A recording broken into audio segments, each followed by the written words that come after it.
If you like the story, you can support the author on Patreon. Link is in the description. Chapter 101, Who Are You? As the party was about to begin, the guests arrived one after another and entered a special room where they were led to a huge venue that had been prepared for the festive atmosphere. There were delegates from all the factions of the princes, and of course, the princess, but they did not receive attention because in a certain sense, it was a secret. There were guests from families in other regions, nobles from Ctto, among other renowned individuals. All of them held high status or influential positions. When they all entered the beautiful place decorated with exquisite details, it seemed as if this place came to life, emitting magical particles that adorned the place with great elegance. The servants showed the utmost courtesy, asserting themselves as members of the house they served.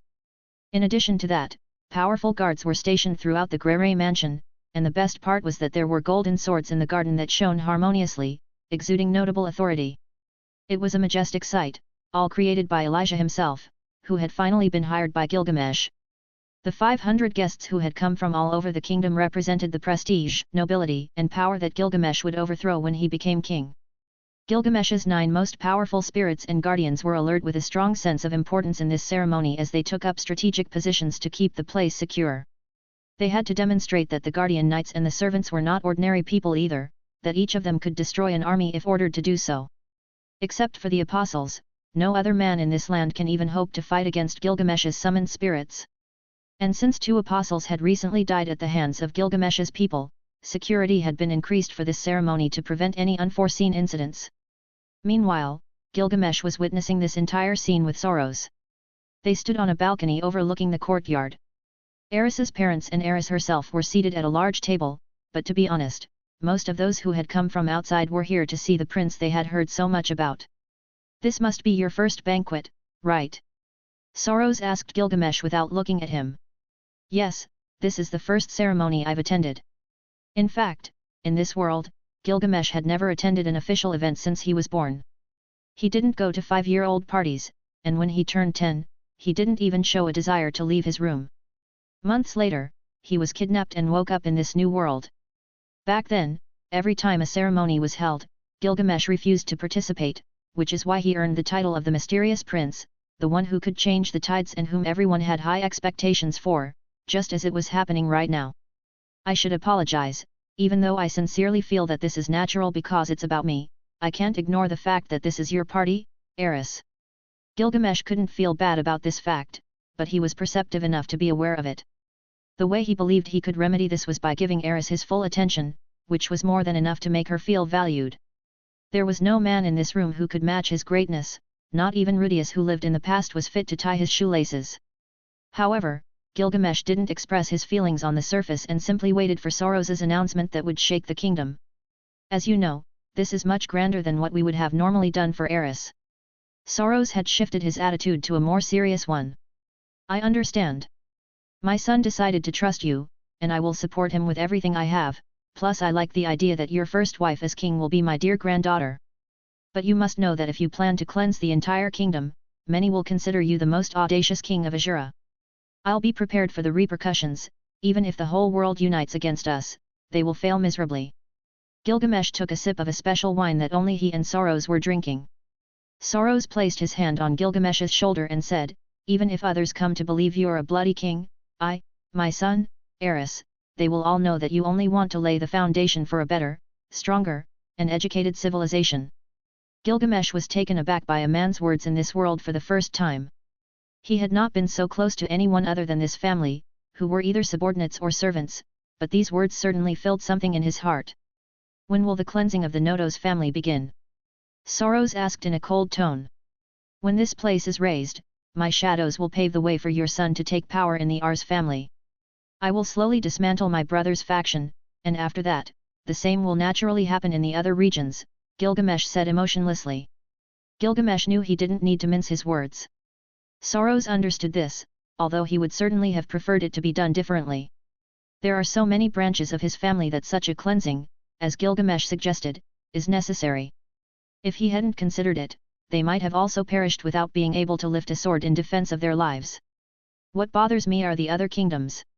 It would be so easy for my enemy to get into their minds and make them believe that we are the enemy, prompting them to send their armies and ignite a brutal world war.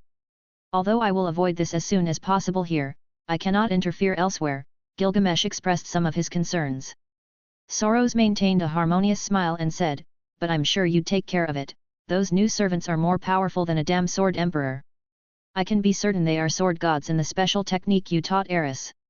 Gilgamesh nodded in agreement with Soros's words. His 9 spirits, because they were connected to his divine energy, were powerful guardians much stronger than a sword god. When he thought about it, they could even match the powerful apostles who existed on the side of the human god. But even among these spirits, things could slip from his sight if the enemy was clever enough. However, they couldn't evade Gilgamesh's gaze.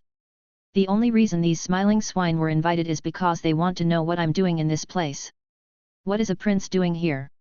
If I weren't ruthless enough, no one would take me seriously until I took the throne.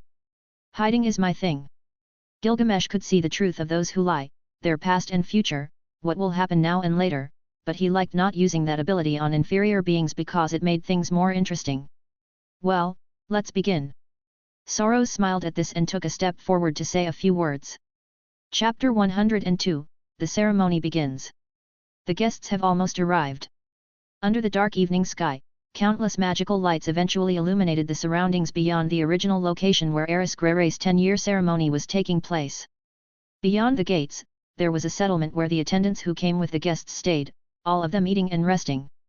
All these people would have to wait long enough until the ceremony was over. I've never seen so many people in Ctto before, they are certainly all old acquaintances. Simple humans are like that, said Gilgamesh as he looked at all the people gathered below. Gilgamesh and Soros left the balcony and walked towards the stands leading to the main hall. The giant chandelier hanging from the ceiling illuminated the surroundings enough. They were in an elevated part of the hall, waiting for all the guests to enter, so Soros, with his strong character and thundering voice, said, "Ladies and gentlemen, thank you for coming to this place. I am Soros, the grandfather of my dear granddaughter. This time, we are here to celebrate her 10 years. I must say that I am happy to have reached this age and to be able to celebrate her birthday. But there is something else I want to say. Prince Gilgamesh, who stands beside me, is officially the fiancé of my daughter Aris Grere, so I hope for your blessings." When everyone received this news, there was a cold silence, but because of how experienced the nobles were, they started applauding one by one. Applause and cheers erupted like a formal banquet. However, everyone knew that this banquet was more peculiar than they were used to. In this ceremony, in addition to celebrating Aris's birthday, her engagement to Gilgamesh would be celebrated, so greetings would be brief, and Aris, as the host, would not receive gifts. As you all know from the invitation, there are only 2 very simple rules. First, if a fight breaks out, the knights in the vicinity will escort the parties involved to the duel arena right in front of us.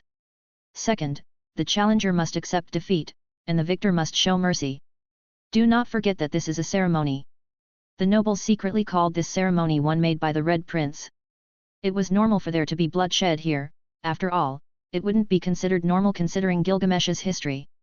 Many influential people had gathered in this place, and each of them was shocked to learn that Aris Grere, the girl with no noble blood, would marry the bloodthirsty Gilgamesh Ashura, the prince who could very well take the throne through force in a path filled with blood. Everyone obviously came only to observe the situation from a distance.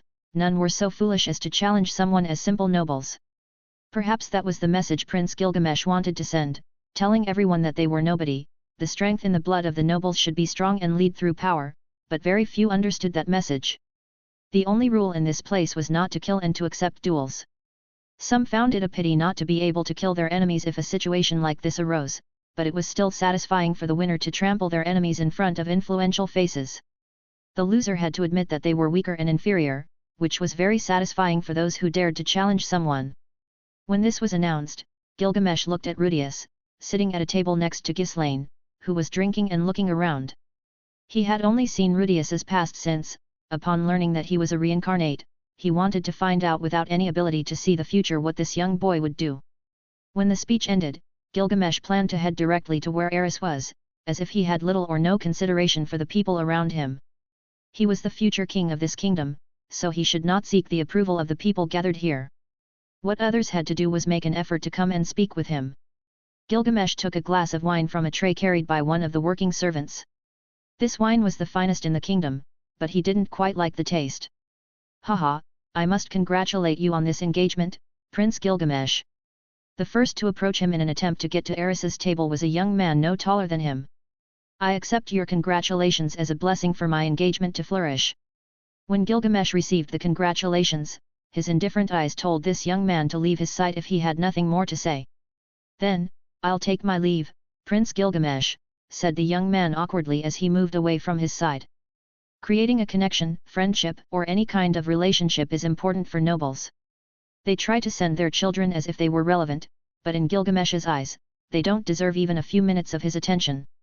Not only were they trash, but their etiquette and behavior were the worst scum that could be found in this place. Of course, Gilgamesh sensed the unease of this young man, so he wanted nothing more than to get rid of him. After those brief greetings, he walked to the table where Aris was and sat down next to her. I must say, you look beautiful in that dress. Are you wearing your combat attire underneath? Gilgamesh asked as he looked ahead where Aris's parents were talking to some curious nobles. If you don't have the character to be near the prince, it's better to go with the future in-laws. So weak that they don't even deserve Gilgamesh's attention. Of course, I'm prepared, Aris said with a happy smile on her face. What do you think the faces of all these people will be like when they find out about the main event? Gilgamesh asked as he drank wine. We'll have to find out. This new method has never been implemented at a banquet before. Who's peculiar enough to have conflicts while celebrating something? Aris was very comfortable because she didn't have to dance, she knew her potential lay in the sword, and that was the only thing she excelled in. Just as they were about to get up and walk, Rudius appeared in front of them and bowed with a noble salute and a calm demeanor. I wish you both a happy future.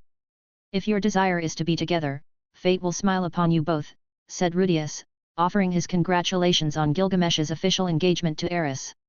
Chapter 103, Point of View. I felt like I was being watched at all times. Wherever I went, there was a shadow observing me from the darkness. I couldn't see it, smell it, or perceive it, but I knew that someone was nearby, watching me even while I slept. Rudius's eyes turned towards Gilgamesh, who was talking in the distance with Soros.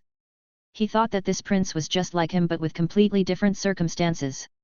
Although he didn't know why Gilgamesh seemed familiar to him, as if he had known who he was before coming to this world. Gilgamesh seemed to know exactly who he was, so Rudius felt very uncomfortable in this place and couldn't wait for the right moment to leave with Sylphie for the magic school. He assumed that Gilgamesh was telling the truth when he referred to him directly, but he didn't know how bad he really was because he only knew his own bubble in which he was still trapped.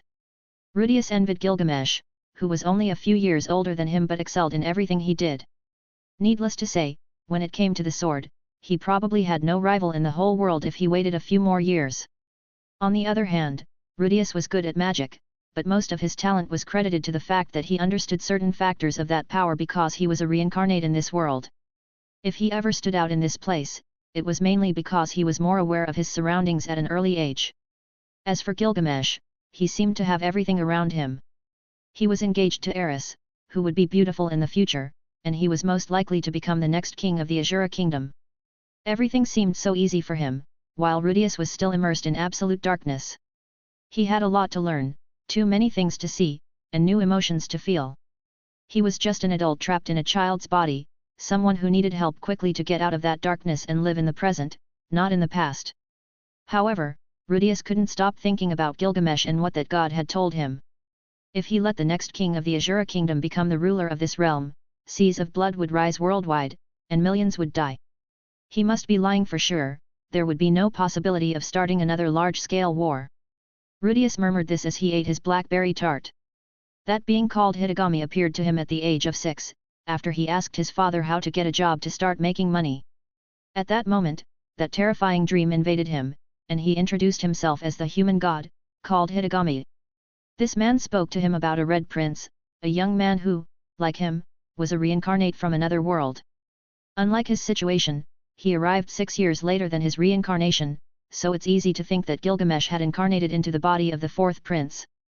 But he had no evidence, nor the desire to fight for someone who might be using him, so he decided to simply postpone his decision on that irrational request.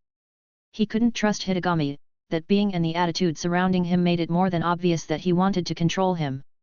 Supposedly, from his words, he knew that a tragedy would soon occur, and Gilgamesh would be the cause of it.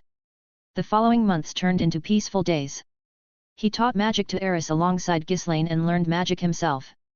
Many times, Gilgamesh was not around, so he felt somewhat more comfortable. It's hard to believe he's just like me, maybe he was happy in his past life. Rudius glanced at Gilgamesh, who returned his gaze. The idea of trying to eliminate someone like Gilgamesh, who was surrounded by guards much more powerful than Ghislaine, was a fatal one. Now and forever, he wouldn't even have the ability to eliminate him. He couldn't risk what he had for a request without reward, he wasn't someone who would help people in need. He would simply live for himself, enjoy the things he liked, protect those he cared about, and not get involved in things that didn't concern him.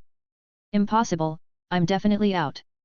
Rudius didn't want to dwell on this topic any longer, he knew what kind of results would come from taking a step forward in this foolish request. For now, all he wanted to do was enjoy himself and go to the magic school with Sylphie. The rest honestly didn't matter to him. Since he couldn't do anything more than teach magic, it was best to stay on the sidelines in this regard. When the engagement was finally announced, Rudius smiled bitterly. Aris was truly a beauty in his eyes. If it weren't for Gilgamesh, maybe he would have crossed a line with her just to satisfy his personal desires. However, due to the feeling of being watched from all sides, he did nothing. Well, he's a prince, and I'm just a simple magician. There was no chance. Rudius smiled bitterly as he stood up and walked over to the table where Aris and Gilgamesh were sitting. Not to mention that this was embarrassing, Rudius didn't want to approach and greet them. But as Aris's magic teacher, he was obliged to wish her a good future.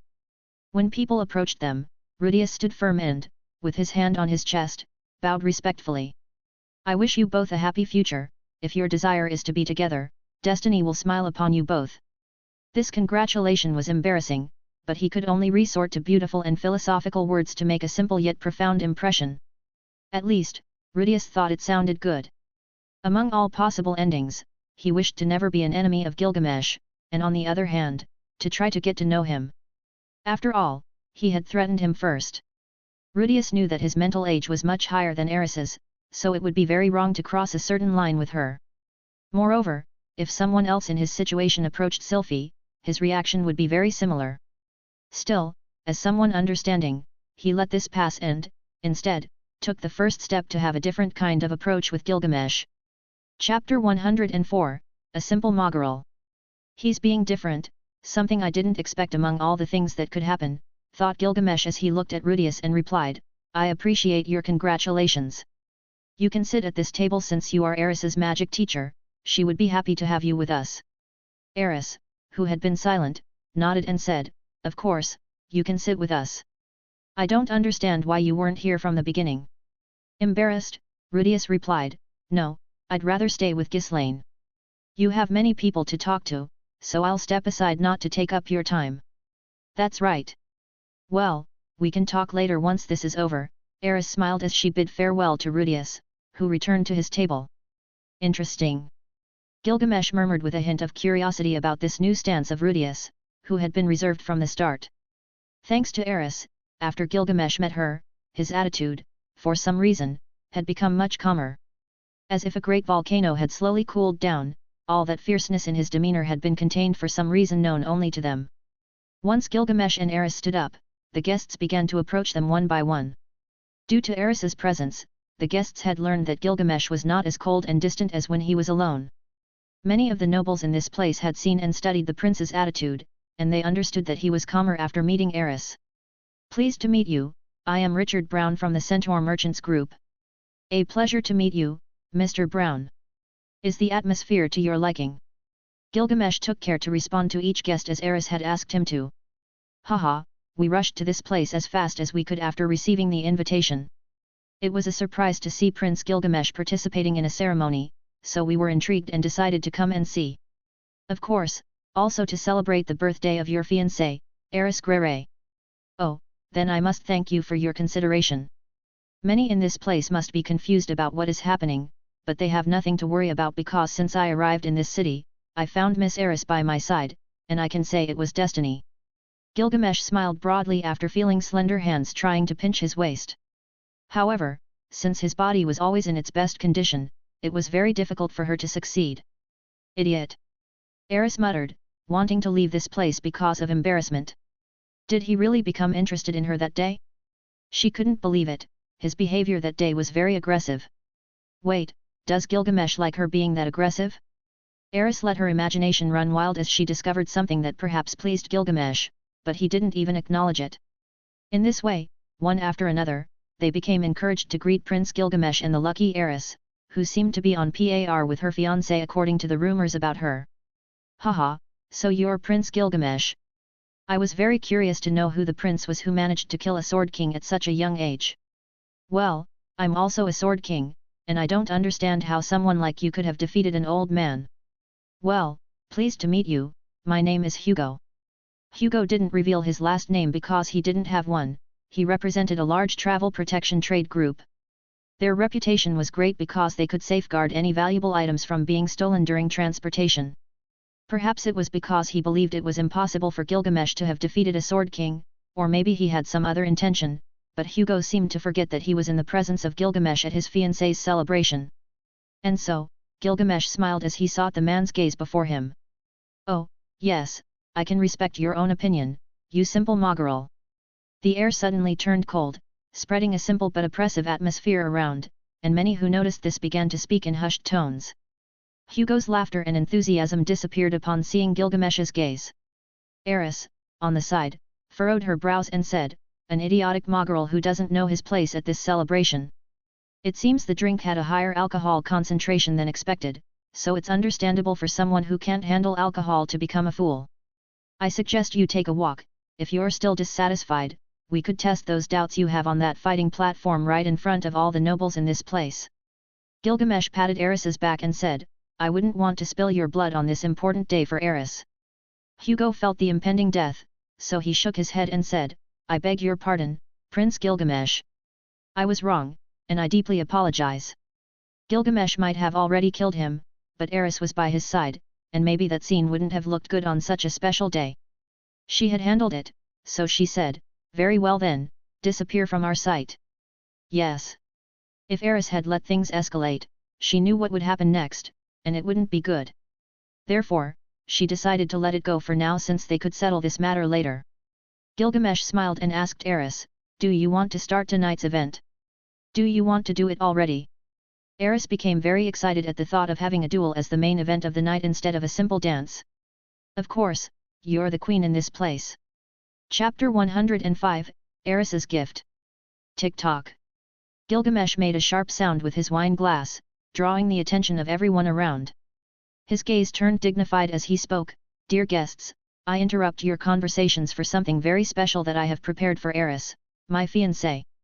As soon as they heard these words, everyone fell silent, their eyes turned towards where they were standing, eagerly awaiting what was about to happen. Gilgamesh, for the moment, merely continued to speak, as you have all noticed, this ceremony is very special as we announce my engagement. But there is something different, and it's this combat platform, where, of course, Aris will demonstrate her sword skills by facing me. Oh! The spectators let out sounds of admiration and astonishment, while some of them appeared very excited to witness a duel between fiancés, especially when swords were involved. Noble etiquette is something simple yet unique, special, and superior. If you ask me, I would say that nobility is about values and education, dignity, and, obviously, pride. Very few possess it, but I believe you all do. Gilgamesh lied to their faces as his venomous words pierced the consciousness of each spectator. That's why I wanted to make this ceremony special. Aris is an incredible swordswoman, and I am confident that she will become a future sword goddess. That's why such an incredible woman in the future will need a sword that matches her caliber. Gilgamesh looked at everyone and, after summoning Medusa, she appeared with a long wooden box surrounded by magical runes as protection. Those who were impressed by Medusa's exquisite appearance lost themselves a little in Gilgamesh's words. After all, the speed with which she moved and those eyes covered by a black cloth were worthy of admiration.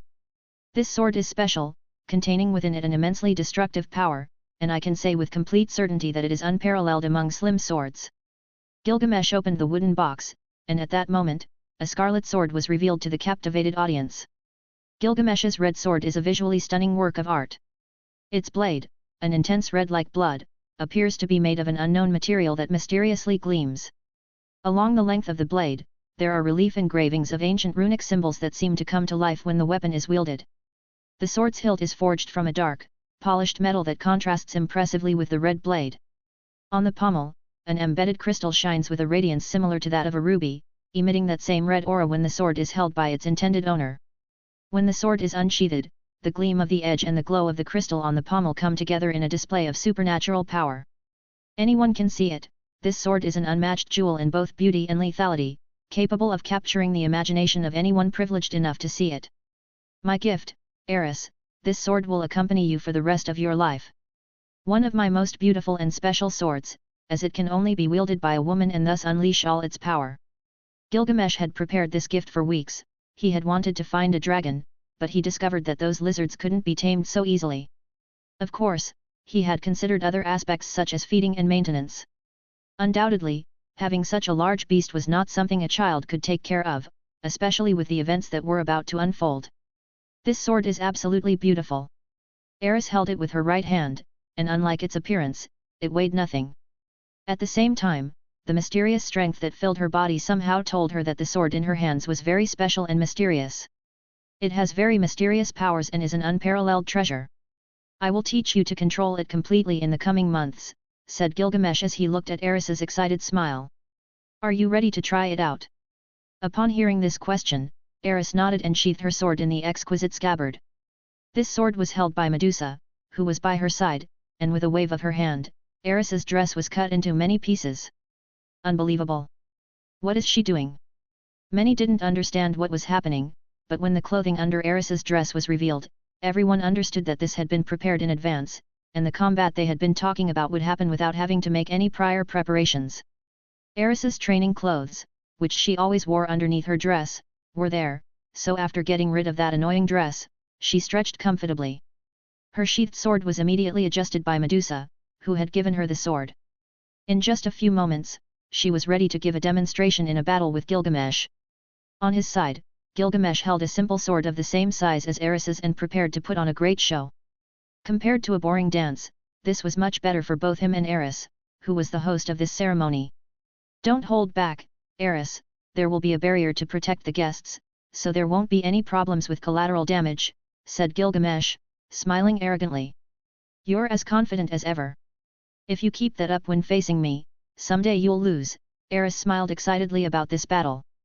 All the spectators directed their gazes to the center of the combat platform, immersed in this strange but intriguing presentation.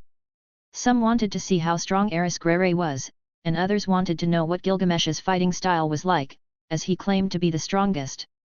Chapter 106, The Plan Begins. During my free time in this place, I created a new sword style that only my knights can learn. Its name is the Golden Lion Sword Style, which currently has 9 sword techniques perfectly balanced for any type of enemy attack. Gilgamesh raised his sword, emphasizing the importance it held for Aris. This battle meant a lot to Aris because she would demonstrate her sword talent to the public eye, a talent that would make her shine like a beautiful red ruby. Fantastic like flames and with a character as strong as the pain from burns. The duel arena was silent, all of them watching as Aris's crimson sword gleamed in a golden hue. It must be said that manifesting a battle aura is not easy unless you are a sword king, and even in the early stages, it's challenging. Perhaps a sword saint could do it for a brief moment, but not more than that. As for Aris, she struck a beautiful pose while holding her sword and gazing at Gilgamesh with an expression befitting a real duel. Only she knows that out of the more than 300 times they have fought, she has never even touched her fiancé's skin with her sword, not even once. Well, it would have been too disappointing if things had been different. Only when Gilgamesh is strong, she, Aris Grere, is always ready to be stronger than him. When Gilgamesh proposed this duel, he wanted others to be his rivals, but Aris's response was very simple. She only has one rival in this lifetime, and that's the person she will marry in the future. In her eyes, there was no man more worthy in swordsmanship than Gilgamesh. She wanted to defeat him, not out of competition, but to demonstrate that in the future, she could protect him. Once Aris assumed her position, the golden aura concentrated on the edge of her sword became more abundant, spreading a virtuous sense of oppression. The dignity in her eyes was unique, special, transparent, and something only she could emit.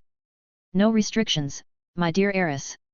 As soon as Gilgamesh finished speaking, he immediately closed the distance between them, moving like a ghost across the combat arena.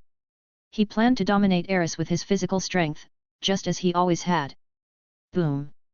Suddenly, the golden aura from Aris's sword was shot towards Gilgamesh from a distance. He recognized this sword technique. It was called the Thunderous Claw. It involved charging energy into the sword and, with a swift motion, releasing a slash of golden energy towards the target from a long distance, cutting through anything depending on the strength used. The damage of this technique increased depending on who used it. Aris, who had just turned 10, was bordering on the sword saint rank with the special training Gilgamesh had instilled in her, as well as the sword he had gifted her. Gilgamesh could see that golden energy heading in his direction, so he could only respond to the attack with a simple sword movement. Boom!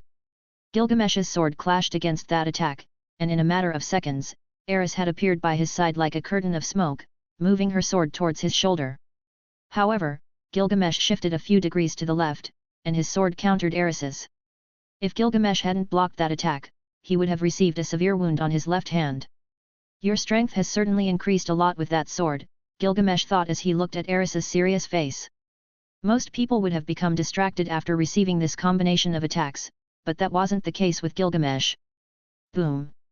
Gilgamesh decided to keep dodging and defending his weak points, giving Aris the impression that she was still weak and needed to be more aggressive using the Golden Lion style. While Gilgamesh continued to evade, Aris's face showed a smile, and she thought, "I'll force you to attack." But he wasn't so sure. He could have defeated Aris if he had wanted to, but he didn't want to do so because it wouldn't end well. After all, they were putting on a show. "I've got you." Aris swung her sword with all her might once more. There are many cases where a weaker warrior defeats a stronger one. Of course, such things often happen in a life-or-death battle where experience reigns supreme. Therefore, if Aris gains more experience in intensive combat, as she was doing with Gilgamesh, she would become unstoppable. Boom! Boom! Boom! Each time Aris swung her sword, the ground suffered significant damage. The Golden Lion sword style was a highly dangerous one. In fact, Gilgamesh had created it to be aggressive and to inflict real damage on the enemy. Sword Art, Golden Lion Charge. Aris retreated a significant distance, and her sword, as well as her body, emitted an aura 3 times stronger than before.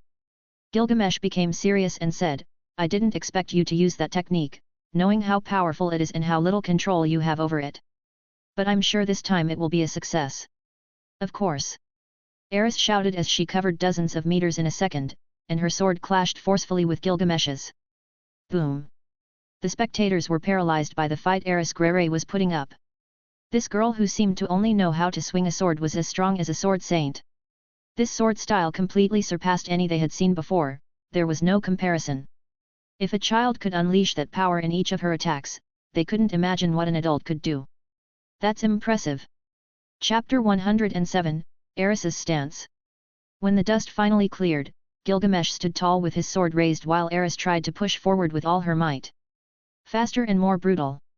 As she was pushed back, Aris attacked horizontally, and she kept doing it faster and faster, to the point that even Ghislaine was very surprised at Aris's level of fencing, given that she had only trained with Gilgamesh in recent months. The Golden Lion sword style was fierce, but it meticulously handled any kind of enemy with ferocious attacks and calculated trajectories. Gilgamesh only moved his body to dodge his opponent's attacks. Although it seemed that Gilgamesh was merely dodging, he was looking for errors in Aris's stance to later correct them and make her stronger. Everyone thinks that talent alone can make one powerful, but even the talented must exert themselves if they want to reach true power. Soon enough, Aris realized Gilgamesh's purpose, so she tried to maintain her stance and handle her sword with greater precision. It takes a beast to defeat another beast. Aris had to admit that she was still far behind Gilgamesh. Her fiancé's sword skill was much more stable than hers. But that wouldn't stop her, she still had good moves she wanted to connect with Gilgamesh regardless of the outcome of this battle. This time, she would use a technique called the Lion's Leap, which involved an incredible jump and, upon landing, executing a downward sword attack that created a shockwave affecting the ground below, targeting Gilgamesh who would be beneath it. Yes, that technique was the last one she would use. His strength, endurance, perception, and senses are incomparable to mine. There's no need to prolong this battle further. If he tries to read my moves, all I'll do is launch a powerful attack. Boom! Boom! Boom! The slow but chaotic, unrestrained yet precise duel reached a turning point for Aris. With time, both had reached a connection that couldn't be found in a real battle. But for both Gilgamesh and Aris, it wasn't good for this to drag on, as it would become quite dull. And Gilgamesh wasn't the only one thinking that. Aris believed it too. She enjoyed the fights, but only when they were against Gilgamesh. You should have realized it by now, haven't you, Aris? Gilgamesh thought as he began to counterattack Aris's weak points. Gilgamesh was too lazy to estimate the strength of his attacks because, since his last life, he had never held back his strength. He had started doing it after reincarnating, but he still wasn't very good at it. Therefore, Gilgamesh decided to use a bit more of his brute strength. In the past, when facing an enemy, he would use just a bit more force than his opponent. But he couldn't do that with Aris, as it could have serious consequences. Needless to say, if he unleashed a blow with all his physical strength, he would split this place in two. Here I come! Om! Suddenly, Aris attacked from a distance where Gilgamesh was, and due to the dust that obscured his vision, it gave an advantage to her opponent, which Aris took advantage of by leaping as high as she could while using her most powerful technique. Her body gleamed in a golden hue, but unlike other times, this time she had a chance. When the strong winds arrived, the dust cleared, and Gilgamesh could see Aris's figure, which he had already sensed for a long time. Golden Lion Sword Style, Lion's Leap. Once Aris located Gilgamesh, her slender figure filled with strength and crashed directly into her target, completely destroying the battle platform. Boom! The explosion was so strong that even the Grand Hall resonated, shaking both it and the surroundings. This impact was much stronger than what a sword saint could achieve, which was precisely why Gilgamesh's sword style was so powerful. Aris knew that her strike had been powerful, but for some reason, it wasn't enough. She felt as if, after releasing that blow, a strong hand held her by the waist, and they landed gracefully on the ground. How? Aris quickly wanted to free herself from Gilgamesh's arms, but he didn't let her go until he said, "Enough, my dear Aris. Do you want to end your fiancé's life?" This remark made Aris calm down, and after regaining her composure, she remained still, and her gaze met Gilgamesh's so closely that even he himself became a little impatient. "If you want to kiss me, I won't refuse, but I admit that a single kiss at our age is no different from..." Gilgamesh lowered his gaze and saw a sword resting on his shoulder. "I won," Aris said with a wide smile on her sweaty face. "Do you consider that a victory?" Gilgamesh didn't mind and let Aris stand up before others saw them. "Of course, I couldn't defeat you in any other way than with my charms." Aris sheathed her sword and walked through the debris without looking at Gilgamesh, who stood there confused. "That doesn't even count as a victory, you were in my arms," said Gilgamesh as the dust cleared. "Then don't casually embrace women," Aris murmured softly. "You're the first female person I've embraced in this life, not even the goddesses have experienced me carrying them." Gilgamesh shook his head as he looked at the people who were curious about what had happened. "Let's declare this battle a draw," Gilgamesh said with a smile, then asked, "Does anyone else want to participate in a fight?" There was a dead silence when he asked if anyone wanted to fight in front of everyone. Even if they were to fight Aris Grere, they would be defeated so quickly that they wouldn't even have a chance to raise their swords. Chapter 108, End of the Feast. That was an incredible battle. Fantastic performance, I'm sweating. Gilgamesh stepped down from the battle platform, extended his hand to Aris, and she also jumped down. This battle was more than enough to stir the hearts of those old nobles who hadn't touched a sword in years, which was certainly disappointing. "Haha, Aris!" Soros roared with excitement as he watched his granddaughter's demonstration of swordplay. That battle made his drunken body feel cold. Those attacks were definitely superior to those of the average knights. Without a doubt, his granddaughter had been well instructed in sword handling. "Of course, I am amazing." Aris puffed her chest with pride as she received congratulations from her grandfather and parents. She felt happy, she had never received so many honest and heartfelt congratulations before. The banquet continued peacefully after the combat had ended. Since no one else wanted to step onto the battle platform, it was evident that there would be no more fights tonight. Gilgamesh remained seated at his table, and some brave guests dared to approach. However, there were fewer people around him now. As many had already resolved their doubts and gained more than just information, it was normal for them to discuss something more interesting among themselves. Since Aris and Gilgamesh had finished their fight, tranquility had returned to the place because everyone seemed to have understood something very important. And because everyone was here witnessing the behavior of Prince Gilgamesh, they knew that this boy's desires were aimed squarely at the Azura Kingdom's throne. By marrying the Grere girl, he would split the Noto's family in two, and Prince Grabble's faction would weaken so much that in the noble struggle, his chances of surviving would be slim. The real spectacle of politics and assumptions had begun. However, Gilgamesh sat at his table, drinking wine and eating meat. His aspirations beyond this were minuscule. After he resolved the last issues here, he would leave this place and travel to another continent. After all, he had heard rumors that the other regions were now under the control of the fledglings, and Uruk towers were functioning.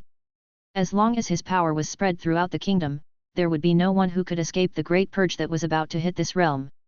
Gilgamesh was curious to see the reactions of those neighboring realms, but long before passing judgment on that, he wanted to see how those kingdoms behaved when the missing people appeared in their realms and whether they would support the unfortunate humans who had been teleported. Moreover, if he had the opportunity, he would want to expand the Azura kingdom and provide more development opportunities for other humans. In fact, that was one of his desires, albeit overshadowed by more pressing matters. As the hours passed, everyone returned to their camps, and the party came to an end. At least for Gilgamesh and Aris, it was over. Only the lovers of alcohol remained at a few tables, recounting their great achievements and worst tragedies. Typical of men who drink too much. After bidding farewell to Aris, Gilgamesh walked to his room, and when he looked outside the window, he saw Rudius sitting in silence. "This will be even more interesting," muttered Gilgamesh as he disappeared from the spot. When Gilgamesh appeared near Rudius, the latter seemed to sense him and smiled weakly upon seeing him. They weren't friends, but Rudius felt that he didn't want to be on bad terms with someone like Gilgamesh. "You don't like parties, do you?" Rudius asked as he gazed at the stars. "That's correct. There are more people than necessary, and most of them are a nuisance. Have you felt uncomfortable about the words I said to you when we first met?" Gilgamesh took step by step to get closer to Rudius. "Not really, but I believe you capable of doing anything if someone crosses you," Rudius said with no fear in his voice. "That's curious coming from someone like you. You have an incredible opportunity, yet you seem empty, like a lifeless shell. I'm good at reading people, and because Aris holds you in high regard, I'll give you some advice from someone who has seen much more than you ever will in your life." Gilgamesh sighed and continued, "For every normal human being, death is something they cannot control. Life always leads them slowly into a deep sleep. When you realize that you're about to close your eyes, facing that immense darkness, everyone realizes that all those circumstances that once seemed like a challenge are trivial compared to the fact that they are dying and can do nothing to prevent it." Gilgamesh's words undoubtedly spoke of the common sense that every human faces in life, opportunities to risk it all to learn, grow, share, and love. When you realize that you shouldn't try to please everyone, that's when you start living. But for many, it's already too late. Though you might not believe it, I'm good with others, I simply express gratitude when I believe it's necessary. I'm kind to those who are pure-hearted humans, but I'm a demon to those who still don't understand the meaning of life after many years. You, on the other hand, Rudius, when you try to please everyone, at some point, you'll stop pleasing yourself, which means you're disrespecting yourself. But unfortunately for you, you've never truly felt alive since you can remember. And that leads others not to respect you." Gilgamesh felt no pity for Rudius, he simply did something his friend Ctto would have done in his situation. But if in the future, Rudius becomes his enemy, like any other, he won't be given a second chance. "I am happy," Rudius said in a voice as weak as a mosquito's. "No, you're not," Gilgamesh said with a look of contempt. "If what you've achieved had been done by someone else, would you value it more than you value yourself? Remember, another person's life may seem sweeter and more worthwhile than yours, but you must value what you have accomplished. When you learn to live in the present and see yourself as a man, maybe then we'll be closer." "Gilgamesh, are you like me?" Rudius's vague question came from the depths of his thoughts, shaking him to his core. "No, you will never be like me. However, you have the potential to become someone much better than before. Our lives exist on completely different levels. If you ever come to understand these words and overcome your inner darkness, maybe I'll tell you more." Gilgamesh disappeared, leaving behind a quiet ending. If Rudius were to become an apostle of the human god, he would undoubtedly die by Gilgamesh's hands. Those words he directed at him were a sign that he felt obligated to try to give him the push he needed. It all lies in the hands of that adult who is learning to be a child, someone who has the opportunity to see the light. Chapter 109, It's Time. "Have you heard? That strange gold coin is a direct pass to those flying ships, and they say they'll take us on a tour. Could it be? Did Prince Gilgamesh give us this gift when he concluded his engagement with Miss Aris-sama? It's incredible, I never thought I could get on a ship like that, let alone be one of the first to do so.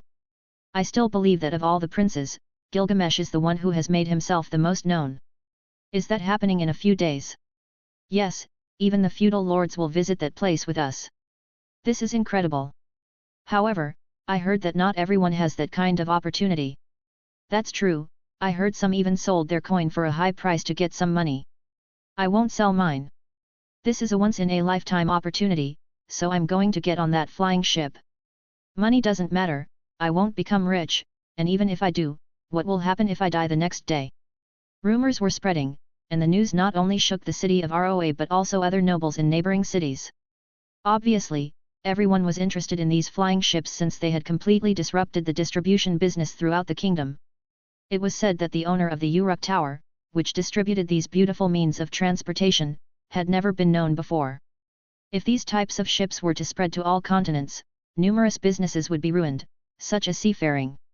Who would want to risk their life navigating the dangerous waters of the sea when they could fly over it? This obviously brought a lot of envy and a desire to find out how these ships were constructed. However, every attempt to approach a Uruk Tower or one of its workers ended in a very regrettable situation for both the one who tried it and the one who sent them. And all of that was because they ended up mysteriously dead. Many had not noticed, but the Azura kingdom had changed very slowly but noticeably. Now, nowhere could you find slaves, and if somehow you did, all those people, along with the source of the sale, would end up being killed. It's not that someone with a good heart had prevented it from happening, but rather that buyers who wanted it all for themselves were everywhere in the kingdom.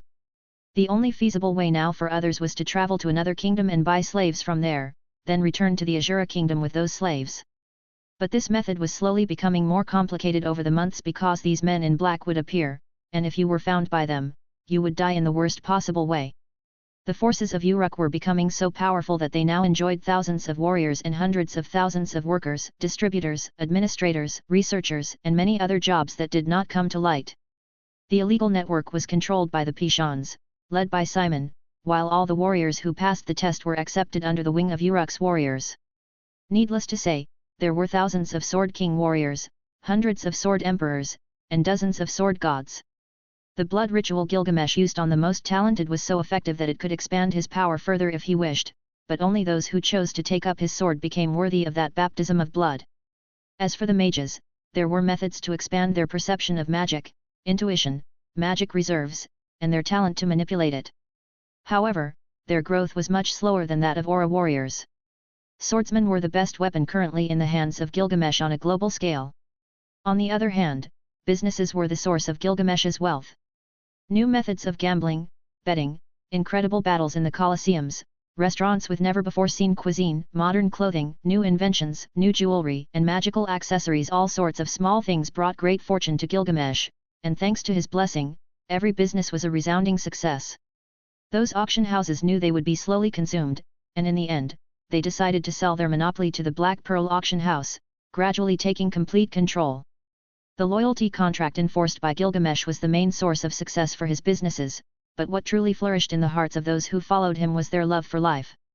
He had not only earned the respect of returning hundreds of elven slaves to the forest and hundreds of young beast children to their respective homes, but those races had also accepted his protection in exchange for their loyalty. The dwarf villages accepted his care, and powerful guards were secretly established so strong that unless a sword god or magic wielder came personally, no one else would dare to destroy those villages or kidnap their inhabitants. Everyone knew only one name, Gilgamesh, who was their sole savior. Of course, Gilgamesh had a very special reason for doing all this. If, in the future, the human god decided to enter the minds of neighboring kingdoms, and they decided to start a war, at least a certain group of people would know the truth. Gilgamesh wanted to clean up the trash of this world. His goal was not to make it perfect but to teach everyone to live according to the values of life. He wanted to demonstrate that as long as they accepted it, they would never live in fear again. As long as others accepted it, they would never wish only to die. In the end, Gilgamesh would participate in another war, but he knew perfectly well that he could not afford to die in this one. This time, he would create a just world where there was no need for slavery, fear of living, racial discrimination, or useless nobles. Nobles were meant to protect the people, if they couldn't do that, it meant they were not deserving of being nobles. Only those willing to change the world were noble. In the final moments of his life, Gilgamesh only called commoners mongrels. In fact, he greatly appreciated his people, and only those who were poison to his territory deserved that insult. Here, he would teach everyone to live differently, where the value of life was instilled in all those who wanted to live. My lord, the preparations are ready. Alastor bowed slightly as he looked at Gilgamesh's straight back. You will oversee the reconstruction of this region. Remember that every detail must be accounted for so that no divine being can pry into my new city. Gilgamesh turned and looked at Alastor. After Sorrow's request for the reconstruction of Ctto and the crown's rejection of aid to the affected is announced, eliminate the obstacles from the Noto's family, and have Philip take charge of that family with his grandfather, supporting their rise to power. Are you still planning for Sorrows to become the Prime Minister? Alastor asked with a calm but cold gaze. Yes, do everything you can to make it happen. If it reaches the point where it cannot be achieved, give this letter to the king and let him contemplate his decision. Gilgamesh took out a letter and handed it to Alastor. Your orders will be sent through the communication channels. I wish you luck on your journey, my lord. Alastor bowed slightly before disappearing. Are you sure it will work? Gilgamesh asked a female figure that materialized behind him. My lord, your plans are always perfect. Then ensure that no apostle ruins my plans, eliminate them all if necessary. Chapter 110, Just Once. It's been months since you turned 10. Do you know I'm 12 now? Gilgamesh asked, not exactly remembering his age. He had spent over a year and a half in Ctto, so he was approaching his 13th birthday. What's wrong with me celebrating your birthday whenever I want? Aris questioned Gilgamesh as soon as she spoke. Her gaze and facial expressions had changed dramatically since he arrived here. Is that important? Gilgamesh asked with a calm look, knowing that everything he had planned would begin in a moment. Of course, it's important to me, Aris said, trying to celebrate something on behalf of Gilgamesh since she had learned that he had never celebrated a birthday party. From that moment on, she had been telling him that she would personally throw him a party and buy him a better gift than the one she had given Rudius. Of those present, only Ghislaine knew about the incident that would affect a third of Ctto's inhabitants, a small number due to Gilgamesh's efforts to reduce the tragedies that would occur. Today, on the same day as the magical incident would happen, Rudius was out of the city of Roa, all to fulfill a supposed promise he had made with Ghislaine to show her superior level water magic. He had not expected Gilgamesh, whom he hadn't seen since that night, to appear alongside Aris. Gilgamesh, on the other hand, believed that it was indifferent. Now that most of Roa's inhabitants had left for the dome where they would be protected, his intention was to be here to somehow try to prevent the expansion throughout the Ctto region. It seems like you can at least choose appropriate gifts. Did you personally choose that magic staff without being cheated? Gilgamesh enjoyed disrupting Aris's balance as she struggled to change from how she used to be. Of course, since he's about to leave here, he should at least have something worthy. What will others think if they find out he taught me magic, and he has a little wand? Aris waved her hand a bit embarrassed that she hadn't chosen that staff herself. Once they arrived at the location, Rudius began testing his magic staff, using the exact amount he used before to cast a water projectile, but he realized that the spell's power was significantly greater. Wow, that was huge. Gilgamesh, on the other hand, while Rudius experimented with his low-class weapon, began looking at the sky and the hourglass he had placed on the ground. According to his calculations, everything would start in about 10 minutes. In that case, he needed to be ready by then to launch a powerful attack at that mana expansion. Hey, did we come just to watch you cast water spells and examine it so carefully? Aris looked at Rudius after Gilgamesh stopped paying attention to her. It's nothing, I'm just getting used to my gift, Rudius replied with an embarrassed voice. Alright, sorry for the delay, and now, Rudius Grere will teach you his greatest and most powerful ultimate spell. Great. Aris was interested in how strong Rudius was, while Ghislaine was quite informed. On the other hand, after checking the time, Gilgamesh said, Aris, how about I also show you one of my most powerful attacks? Everyone was surprised to hear Gilgamesh's words, no one knew the limits of his strength, and it was clear they would be interested. However, Rudius wondered, what kind of sword attack could shake the world as much as his greatest spell? If Gilgamesh knew about that, he would despise him even more, and his disappointment would become another reason to make it clear the difference between an ant and himself. Well, I think it's perfect, said Aris, who immediately ran towards Gilgamesh, All right, then let's begin. Gilgamesh opened a golden ripple as he looked at the wind's turbulence and that overwhelming increase in power. The main event was about to begin. When everyone saw Ea protruding from the ground, they didn't feel any pressure because Gilgamesh had hidden it. He didn't want to surprise the people around since it was unnecessary. Is that your greatest treasure? Aris approached Ea, seeing how unusual that sword was. In fact, it was very different from the concept of a sword. What's going on? Rudius asked this question while looking at the changing sky. Everyone observed the strange changes in the sky, and Gilgamesh, who didn't want to waste time, held Aris by her slender waist with his left hand and his sword Ea with the right. Gil, what are you doing? Aris was taken by surprise and, as a result, didn't notice what was happening around her. Aris, you'd better hold on tight, Gilgamesh said as his body emitted such a powerful aura that the ground sank. Ghislaine, I leave the rest in your hands. Remember that there's a spirit in your shadow, so you just need to head to a Uruk tower or a group of mercenaries with the name Templar Knights, and you'll be enviously back to this place. I will take care of everything, my lord. Ghislaine bowed respectfully and nodded towards Gilgamesh, who was holding Aris. For her, there was no safer place than beside such a powerful being. Boom!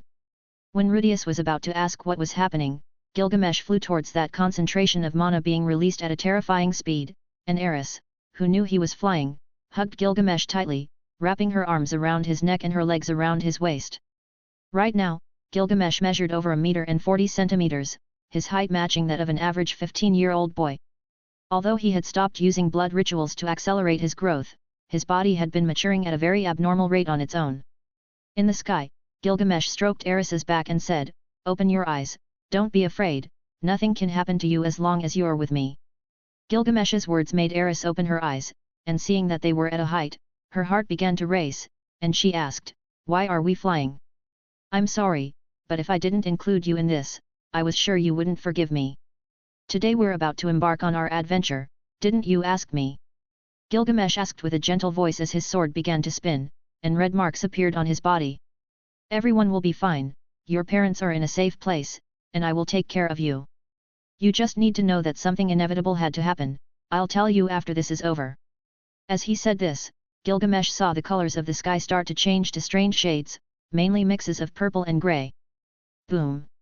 This time Gilgamesh's attack carried 30% of his maximum strength, so as long as he managed to pulverize half of this place's incident, it would be more than enough for his plans to work. Unfortunately, the city will always be affected, so I can only save the people on the side I choose to protect, and that's where the refugees are. Gilgamesh raised his sword. The concentration of power was much superior to that which the strange mana orb was releasing.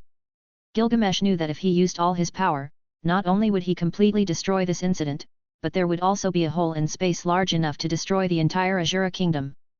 Boom!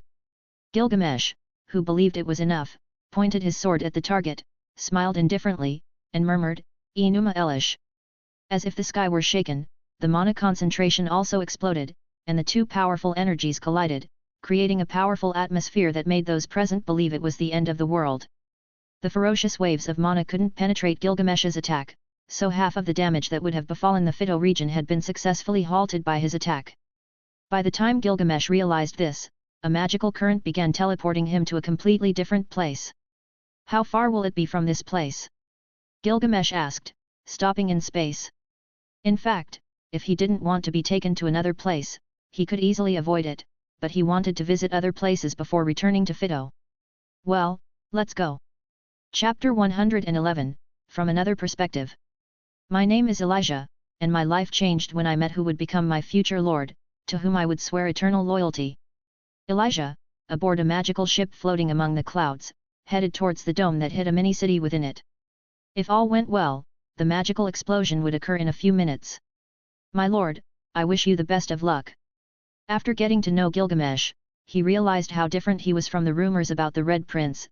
There was no comparison between the two aspects. He never thought of Gilgamesh as a child, no one believed it, and secretly, they considered him a good man who came to this world to be their governor.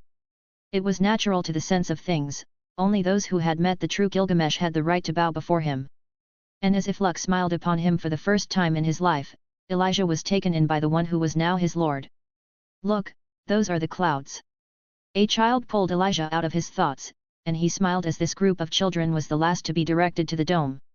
As a con artist, he resorted to those shameful skills to deceive all the parents of ROA into sending their children on a free trip to the dome, where most of the citizens were heading. That was his only act of kindness before taking refuge. Since he knew it was impossible to fail, there was no chance the parents would deny this happiness to their children, so they agreed to it after seeing even Philip's wife among the children. "Why are we all going on the same day?" asked a well-dressed man as the ship left the city of ROA. "I wonder if that will make it easier for thieves to enter our homes." "Well, with that thought in mind, I brought all my belongings with me," said an elderly man as he looked at the breathtaking views this trip was offering them. To Gilgamesh's eyes, they were all naive. They had tried to give the coins to the younger ones, but some of them ended up selling the coins to the elderly, something that he respected in a way but didn't value. In Elijah's eyes, there were many bad people in every kind of place.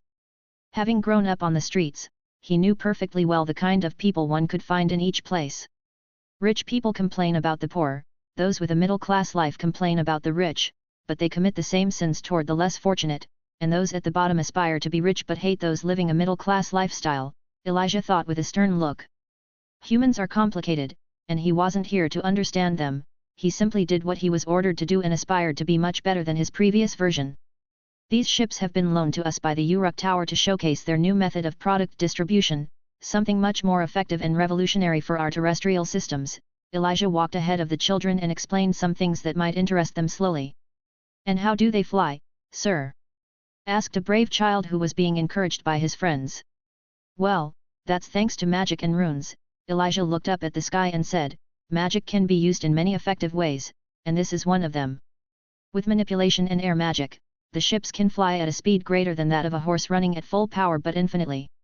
I can't believe they allowed children to come. They're a damn nuisance," said an old noble who seemed to belong to the city of ROA. "We came on the children's ship because we bought those coins from their parents. For God's sake, I never thought they would ask for 100 Asur gold coins. Well, we can afford it." Boom. At that moment, the air made the ship's wood creak, which made many feel afraid. After all, they were high up, and there was no safety measure that would allow them to survive an accident. "What's happening?" Elijah descended to the command room and saw with his own eyes the knights and mages controlling the ship. "The mana gauge is increasing, we'll accelerate to arrive on time." One of the mages could only increase the speed because possibly their calculations were miscalibrated. "It's starting." Elijah quickly assumed a commanding posture and ordered, "Increase the speed to the maximum, we must reach the dome in less than 2 minutes." "You heard him, let's go." Boom. The ship's speed increased, and they soon reached the dome. As they descended, the ships entered through the large gate and hid in the center. Everyone could see with their own eyes that the surroundings were becoming more chaotic. "Why is the sky purple? It doesn't make sense, it's happening above the city of ROA." Elijah's heart was pounding, his skin was sweating, and his lips murmured, "My lord, we are in your hands." But at that moment, as if Elijah's words had been answered, Gilgamesh's voice was clearly heard in the sky. "Enuma Elish." Boom. From the dome, everyone could see a huge shockwave shaking the earth and splitting the ground. The shockwave shook the dome, leaving clear crack marks. However, the mages who were prepared quickly repaired the damage and reinforced the surroundings with magic. On this day, someone superior to a god saved more than 1,000,000 lives, and few would know, but that was secondary to what would happen next. After the shockwave, the dome held strong, and everyone was safe. However, they now knew that something very bad had happened in Ctto. Chapter 112, The Attack That Devastated an Entire Region. City of ROA, moments before the explosion. "Who is that flying in the sky?" Many citizens who had not evacuated Ctto looked at the purple sky in confusion.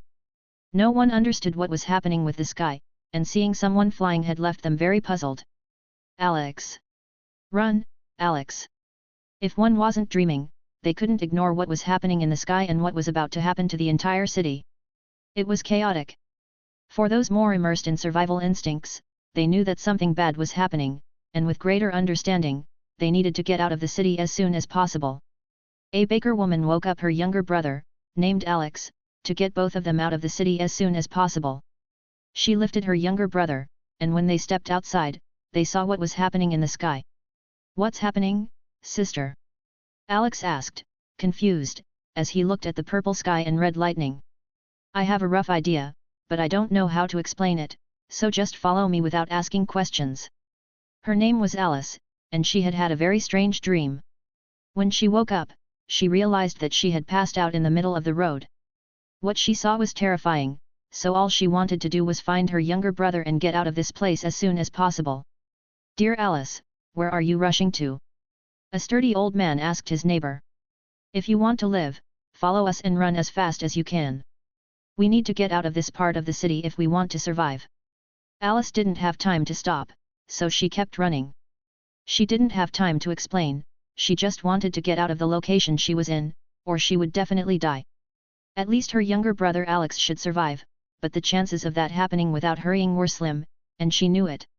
"Is it about what's happening in the sky?" The sturdy man matched Alice's speed and asked, his eyebrows furrowing. "Half of the city? No, the entire city will be destroyed, but the chances increase if we stay in that part of the city. We would be killed in the first impact, and if that doesn't work, we'll die when we get teleported," Alice explained to the old man while trying to catch her breath. "Now I see that this purple color is not a good sign." The old man continued running and made sure to do whatever it took to protect those he cared about. Little Alice had worked very hard since childhood to feed her brother, so now that she was an adult and of marriageable age, she wouldn't allow her life to end in this place. He owed a lot to Alice and Alex's parents, so he would do everything in his power to ensure their survival. "Sister, I'm getting tired," Alex said as he struggled to breathe. "We're almost there, even if we can't escape, at least we won't die." Alice ignored her fear and just kept running, she had to save her brother no matter what. "Come on, little one, let Grandpa carry you," the old man said as he lifted Alex and boosted their forward speed. "Turn right, then we'll have a straight path that will lead us to the safest point." Alice gritted her teeth as she ran as fast as she could without falling to the ground, she had to survive for her brother. However, at that very moment, strong winds and red electrical lightning began to destroy the houses beneath the sky. The city of Roa was soon plunged into chaos, and everyone began to panic without knowing what was about to happen. "Is that Prince Gilgamesh?" a Roa citizen shouted while looking at the figure flying above the city. "What do we do?" Alice, who was just running, stumbled when she collided with a man who had come out of a house. Her legs, weakened by exhaustion, couldn't stabilize, and due to the bad fall, her ankle twisted. "Sister!" Alex cried out when he saw his sister fall to the ground. The burly old man who was carrying him stopped, and just as he was about to turn back, Alice shouted, "Don't stop! Alice, I can handle both of you. Don't do it, just keep running, please." Alice pleaded through tears, and the burly old man clenched his fists and said, "I'll come back for you." When he turned around, Alex, who was watching his sister, saw a red lightning bolt strike one of the houses, burying his sister under the debris and extinguishing all hope in his eyes. "Sister!" Alex looked at his sister's face and saw her smiling. Boom! Enuma Elish! Gilgamesh's voice, heard throughout Ctto, roared thunderously, and everyone affected by the magical explosion saw a blue light expand and completely devastate everything. "Where am I?" Alex opened his eyes in a completely white world, and when his vision focused, he saw his sister lying on the ground. She was unharmed but still unconscious. "Sister, wake up! How are you?" Alex didn't wonder about what was happening around him, he was still stunned by what had happened to his sister. "She won't wake up. What you're seeing is just a product of your closest dreams and desires. I tried to warn your sister to escape the explosion, but many unforeseen things happened in the process," said a figure with a completely blank human body, devoid of facial features. "What happened?" Alex only stared at his sister's peaceful face, which showed no signs of waking up. "I'm not sure if I should tell you. All of this could have been avoided if he had wanted to, but his selfishness led him to make one of the worst decisions just to create a safe place. My name is Hitagami, a divine being who can see everything, but my interference in your world is limited. Who could have prevented this?" Alex shouted, overwhelmed by frustration. Hitagami showed a big smile and said in a cold tone, "The being hiding in the body of the fourth prince of the Azura kingdom, Gilgamesh Azura. He took advantage of this tragedy and instead of preventing hundreds of thousands from suffering, he decided to use all of you to gain power. Even for me, that's cruel, but it can't be helped. My sister died because of him." Alex's face filled with coldness and an unprecedented toxic hatred. You can interpret it that way. Tell me, do you want to avenge your sister and kill the demon hiding within Prince Gilgamesh's body? No one can harm him, but I'm sure I found a way to kill him. So tell me, do you want power? Hitagami changed his tone of voice and asked Alex what he desired. Why weren't we saved at least? Alex shouted as his sister's body faded away. At least you can prevent many more from dying because of him. What do you say? Hitagami was playing his cards as best he could to eliminate Gilgamesh, who was a tarnished golden stain in his future. Alex couldn't fathom that, without Gilgamesh, millions would have been affected, but of course, the affected never think about others, only themselves. Chapter 113, The Plan Begins. A beautiful elf with black hair, green eyes, and skin so pale it appeared almost sickly, gazed into the distance at the region of Ctto, her expression filled with obvious concern. You should have been teleported by now, everyone should have disappeared. Master Elaine, urgent news from Ctto. Sylphie, what's going on? Elaine looked at her disciple, who, in addition to learning magic, had a strong interest in the trade she worked in. They told me to deliver this letter to you, I'm sorry, but since it said urgent from Ctto, I read the header, and the news seems to be dire. Sylphie, who at this moment had small white strands of hair sliding down her cheeks and the rest green, showed deep concern for what she had read. Elaine smiled at her student, not blaming her but still reminding her, remember that if your emotions control your actions, you're losing to your impulses. I'll pretend this didn't happen, but I hope you won't do it again in the future. Yes, Master. Sylphie bowed and walked alongside Elaine as they both gazed at the reddish hue spreading across the sky. The region of Ctto has been damaged by 58.00%, our Lord personally took measures to reduce the estimated 100% damage. In addition, considering the losses in affected inhabitants, it's estimated that there will be 150,000 casualties. We have managed to shelter 400,000 people. The White Eagle plan will commence, and the mercenaries, under the name of the Templar Knights, will initiate large-scale searches, sending reports and offering rewards. Various slave businesses have been informed. The Towers of Uruk, operating under the name Black Pearl, will secretly work to find survivors until the Azura Kingdom's crown makes an official statement. Official envoys have been dispatched with Prince Gilgamesh's direct representation, diplomatically requesting each kingdom's support in safeguarding Azura's citizens. In return for their assistance, favorable trade agreements may be reached. In secret, the pigeons will soon learn the response from this kingdom, and depending on whether they help or not, we will declare a report on what transpired. Furthermore, we anticipate chaos in the requests from adventurers. As planned, our requests will be extended to adventurers from other kingdoms. Elaine, upon finishing reading the letter, turned into ashes, her cold gaze filled with cruelty, and she muttered, I suppose it's time to plan the construction of Azura Kingdom's new capital, the City of Gold. Master, may I inquire about the scale of the damage? Sylphie was anxious for her friend and those she cared about, like the Grere family. The entire city of Roa was destroyed by a mana disaster, and the incident damaged half of the Ctto region, most likely completely destroying your hometown. We still don't know the extent of the damage, but as a mana disaster suggests, all people within the damage radius were teleported to different parts of the world, and it's estimated that 60% of the affected will die due to their circumstances. Sylphie's gaze froze upon hearing this news. If she were in Bana village right now, not only she but also her parents would be affected. Is there any chance they'll survive? Sylphie convinced herself that it was true and that they would all be fine.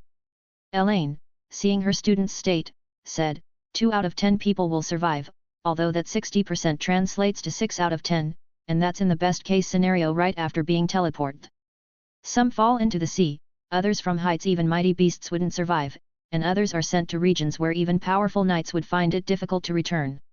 It can't be. Sylphie felt like her whole world was spinning. She couldn't come to terms with the reality her teacher had just revealed. Sylphie, you should be thankful that Gilgamesh took the trouble to bring you here. What happened is a true tragedy, but at least you can take comfort in the fact that your parents are nearby. Elaine walked over to her student and said, take the whole day, I'm sure if we ask, Prince Gilgamesh will agree to help us rescue all those affected. Wasn't he in Ctto? Sylphie asked, only to realize that he had probably already moved from there. That's not a concern. Elaine didn't respond and said, you need to become stronger, Sylphie, at the very least, good enough to protect your parents. In that case, I'll retire. Sylphie returned to her parents to deliver this tragic news. By the time she was out of Elaine's sight, Elaine snapped her fingers and said, "Shadows, begin the cleanup plan. Make sure to train the slave traders from other continents very well." The shadowy figures that appeared near Elaine nodded, and without saying a word, they began to move to carry out the orders. "Who the hell are you, and why are you doing this to us?" a slave trader asked after witnessing how his guards, who were originally slaves, were incapacitated with just a few movements by the enemy. "We are the fledglings of the three-eyed crow that sees all, and we're here to buy all your slaves," said the man wearing a crow mask. "You bastard, then why don't you make those purchases through conventional means, you son of a bitch?" the slave trader roared, lying in a pool of blood from one of his assassins who had been turned into pulp by the enemy. "It seems you don't understand, we want you to sell us absolutely all the slaves that enter this place. For someone like you, this business should be very tempting." The man with the crow mask pointed and continued, "There's only one rule, if you sell a single slave to anyone other than us, we will first cut off one of your hands and then kill the buyer." The man approached the slave trader so closely that he trembled. "Don't come any closer. But if you decide to keep lying and betraying the three-eyed crow, you'll die in the cruelest way you can imagine. Have you ever thought about being eaten by pigs while you're still alive?" "I don't want to experience that," the trader said, with a pale expression. "Then we have a deal. Here are 2,000 gold coins, which are equivalent to the more than 500 slaves you have here. Since most of them are in poor condition, I suppose it's a fair price," said the man with the crow mask. "That's a very good price. You shouldn't have caused all this chaos, I surely would have chosen you as the only customer if you had asked. Don't fail us, we'll be watching you, the three-eyed crow will be watching you." Chapter 114, The Crown's Stance. Azura Kingdom, City of Ars. Silver Palace. Countess Frian Azura, with an expression of indifference, said, "Nobles and crown advisors, we are here today to discuss an urgent and delicate matter. As you all know, the Ctto incident has resulted in the sudden disappearance of over 100,000 citizens of our kingdom. It is imperative that we address this situation with the seriousness and care it deserves. So, what stance will we take? What the hell will our stance be in the face of this disaster? A disaster of such magnitude hasn't occurred in over 100 years, I propose we exercise caution when deciding what to do. Either way, we're in deep trouble. Do you have any idea how to handle this situation?" Everyone was in chaos, not because the citizens had been transported to different parts of the world, but because they feared that the next city to be completely destroyed would be the capital of Ars. Empathy was lacking among the nobles, their interests and security took precedence in their lives. Even the king himself considered this situation a true nuisance, no one would want to risk creating a big scene for just a mere 100,000 people. A noble representing the Noto's family said, "Your Majesty, we could consider the option of mobilizing our armies and attempting to forcibly retrieve our citizens. We cannot allow other kingdoms to benefit from our misfortune." "Have you gone mad? Is all that's in the heads of the Notos just damn women? Listen to what you're saying first and then consider the consequences of those actions." Percival Purplehorse looked at the mess of these nobles and thought to himself, "These damn pigs deserve to be replaced," just as Prince Gilgamesh said. After his family increased the number of knights available under his command, his son Cedric Purplehorse had risen significantly in rank in the military, and he was representing his family in this matter. Countess Frian Azura glanced at the silent Percival and asked, "Old Purplehorse, what do you think about this?" "That is an option we must consider with extreme care. However, we must remember that we do not know who or what has caused this incident in Ctto. Violence could have even more devastating consequences," Percival replied to the king's question quickly and concisely. A noble who served as a crown advisor said in a cold tone, "Your Majesty, why don't we sever our trade ties with Ctto and let them fend for themselves?" "Choose your words carefully, advisor, you'd be burned alive if people found out how a heartless animal like you suggested this after thousands of families are currently dying, suffering, enduring cold, and surviving." Percival crushed that advisor with cold words, and everyone fell silent. "Calm down, old Purplehorse. I understand that your knight's code prevents you from disrespecting people like this, but nothing from here would really come to light, do you agree?" Countess Frian Azura asked and continued, "That is also an option we must assess, but we must not forget that Ctto is still inhabited by humans. Abandoning them completely would be inhumane. This old man is swayed by public opinion. If Darius, that pig, were still alive, there's no doubt everything would end up worse given the circumstances, Percival Purplehorse thought as he shook his head. He was surrounded by idiots, it would be good if Soros were the Prime Minister. Your Majesty, we could carry out a thorough investigation to determine the cause of this incident and find ways to prevent it from happening again. If we find the culprit, or rather if we blame someone, the people's anger might subside, another advisor said in a serious tone. That is a sensible proposal, and we will consider it seriously. But we must remember that our priority should be to help our citizens who were transported to Ctto. We cannot allow them to become double victims, Percival intervened more intensively. With a softer tone, a noble ignored Percival and said, Your Majesty, perhaps we could organize a fundraiser among the nobles to aid those affected in Ctto. Countess Freya Najura nodded and said, That is a noble and generous idea. However, the assistance we can provide must be complementary to any efforts we make to resolve this mystery. Since the death of his Prime Minister, the king had refrained from giving his opinion and remained neutral in the face of the thoughts of his supporters in the crown. He believed that by maintaining a middle ground, there would be no further destabilization than what already existed. A man from the Aris family proposed, Your Majesty, what if we simply forget about those citizens and move on? After all, we cannot allow an isolated incident to distract us from our more important affairs. After over half an hour of the meeting, Countess Freya Najura said, Nobles and advisors, I have heard all your proposals and concerns. However, the Crown has decided not to intervene but also not to abandon them.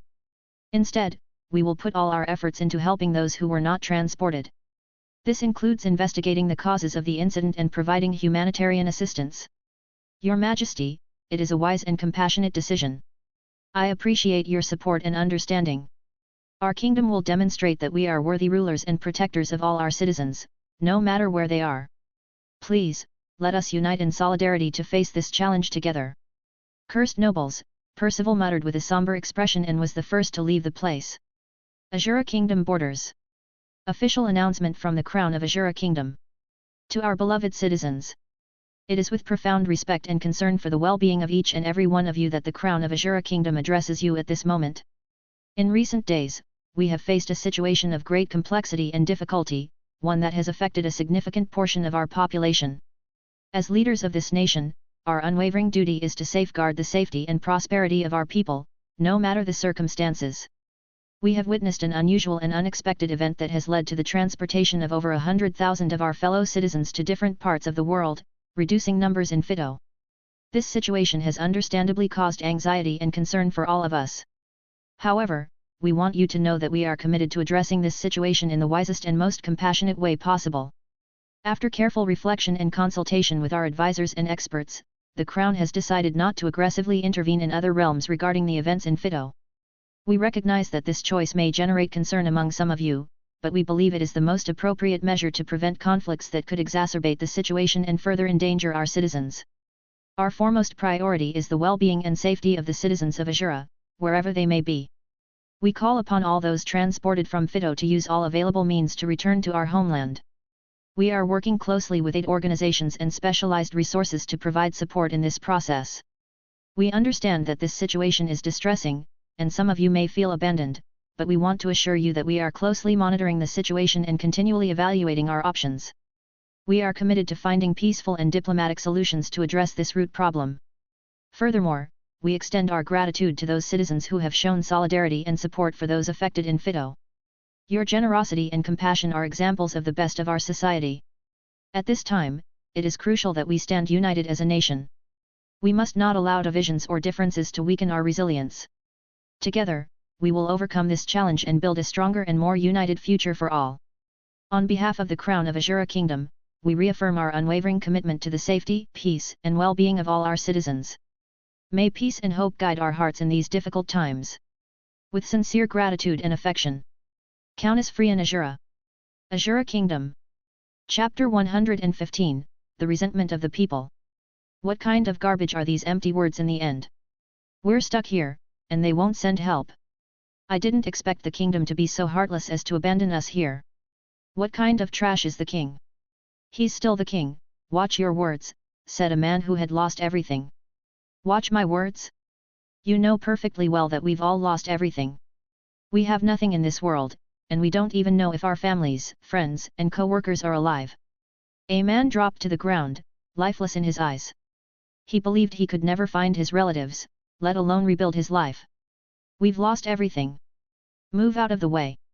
shouted a thunderous voice, and when all the refugees who had gathered near the Ctto border in recent days saw a group of knights in black armor, all of them carrying flags of the Azura Kingdom but not appearing to be here under the king's orders. A man took the lead, bowed before everyone, and said, "On behalf of Prince Gilgamesh, we deeply regret the entire situation you are going through. We, the group of adventurers with the title of Templar Knights, along with the assistance of Prince Gilgamesh's personal knights, will take care of helping you recover your lost family members and rebuild your lives." "Wasn't Prince Gilgamesh in Ctto?" asked a slightly confused man. "Fortunately, we received a letter in time. Powerful mages realized what was happening, so Prince Gilgamesh ordered the teleportation of hundreds of thousands of people to what was expected to be a safe place. Unfortunately, we couldn't rescue them all, so we prioritized the younger ones and small children," the captain of the Templar Knights explained their doubts to everyone present. "Are you saying my little one wasn't teleported?" shouted a man from the crowd. "If they boarded the magical ships, they are not in danger. For all those who didn't enter the safe zone, I'm afraid they are somewhere else in the world. However, I, Captain Hugo Darroway, will establish a shelter here to help all the affected, and I won't move until everyone has been recovered." Everyone showed relieved smiles, tears of despair welled up in their eyes, and many even shouted for joy. Gilgamesh's name resonated strongly in the place, thanking the prince who acted faster than the crown itself. Rumors began to spread like wildfire, throughout all the regions and primarily in the capital of the Azura Kingdom. The rumors varied from the Red Prince who was traveling the world upon learning of what was happening in Ctto decided to give everything he had for the affected. Many others said that if it weren't for Prince Gilgamesh, many more people would have been affected. As for the crown, the people began to blame it, and the negative rumors about the current king were so numerous that they reached the monarch's ears. "How is it that my son has so much power?" asked the king to one of his advisors. "No one knows, but it's said that his faction is much larger than the others, and now, with his announced marriage to Miss Aris Grere, he not only took his sister Ariel's faction but completely divided Prince Grabble's faction. Furthermore, prestigious knight families have sworn allegiance to Prince Gilgamesh, supporting his ascent to the throne. I suppose no one can stop him now, can they?" The king wouldn't intervene in the battle for the throne succession, this was normal, so he would let it pass despite all the complications it would have for the future of the Azura Kingdom. Noto's family mansion. In the darkness of the night, dozens of figures dressed entirely in black moved around the mansion's surroundings, and when they were in position, they began to move. Their current mission was to eliminate all the main leaders so that Philip could lead the family while Soros would become the prime minister. This way, Gilgamesh would gain absolute control of Ctto, beginning its future construction. "Move now." "Yes." The figures soon reached the door of the first buildings, but it was clear they would encounter guards, so combat was inevitable. "You? Who the hell are you?" asked a guard as he unsheathed his sword. "Identify yourselves or be eliminated." "We are the cleansers, we eliminate the useless and rebuild a proper path for our lord, the three-eyed crow." "Then die!" shouted a guard while his companion alerted the other guards that there were intruders in the mansion. Boom! However, at that moment, a curtain of blood stained his vision, and when he tried to regain his sight, he discovered that his companion had been turned into pulp. "Enemies, we are under attack by multiple enemies, we request assistance." Someone took a deep breath as a sword was deeply thrust into their chest like a ghost. When all the guards had been eliminated, there were several fights heard on the upper floors and screams of terror. Prioritize the targets, avoid unnecessary confrontations but eliminate any nuisances. "Who sent you?" Pileman Noto's Grere looked at the corpses of guards, members of the Noto's family, and yet not a single assassin had been even wounded. "Pileman, if you die right now, we won't kill your stupid son who is with Princess Ariel. You are the last in the family's succession line, so killing you would remove all future problems," said the lead captain of the black-clad and masked assassins. "If you promise not to kill anyone else, I can accept it," said Pileman Notos as he raised his sword. "The reports said you were a very distrustful person and terrible with a sword. Now I believe it's true, but you have courage." The captain of the assassins didn't move, so without warning, a figure like a ghost appeared behind Pileman Notos, and his sword plunged into his heart. How? Pileman Notos didn't know who had attacked them, nor did he understand how the enemy was so strong. "Last obstacle eliminated, the message will be sent, so let's get out of this place, said a man as all the other assassins retreated. In just one night, a family proud to be exceptional knights had been completely crushed by an unknown force. That night, the heads of the Noto's family were eliminated, and no one would know what had happened. Chapter 116, All Blue. Have you heard about it? The Noto's family thing? Yeah, it was a damn tragedy. Now that I think about it, maybe what happened in Ctto has a lot to do with what happened just a few days later in this place. Doesn't it all seem very connected? The Grere family are the feudal lords in the Ctto region. Days after the explosion, the Noto's family in Aris is attacked with clear intentions of extermination. You're just drunk, what happened here is a mere coincidence. It had only been one night, and the news of the attack on the Noto's family had spread throughout the capital. This news even reached Soros, who was in Ctto, organizing people so that the city's reconstruction could be done as Gilgamesh had requested.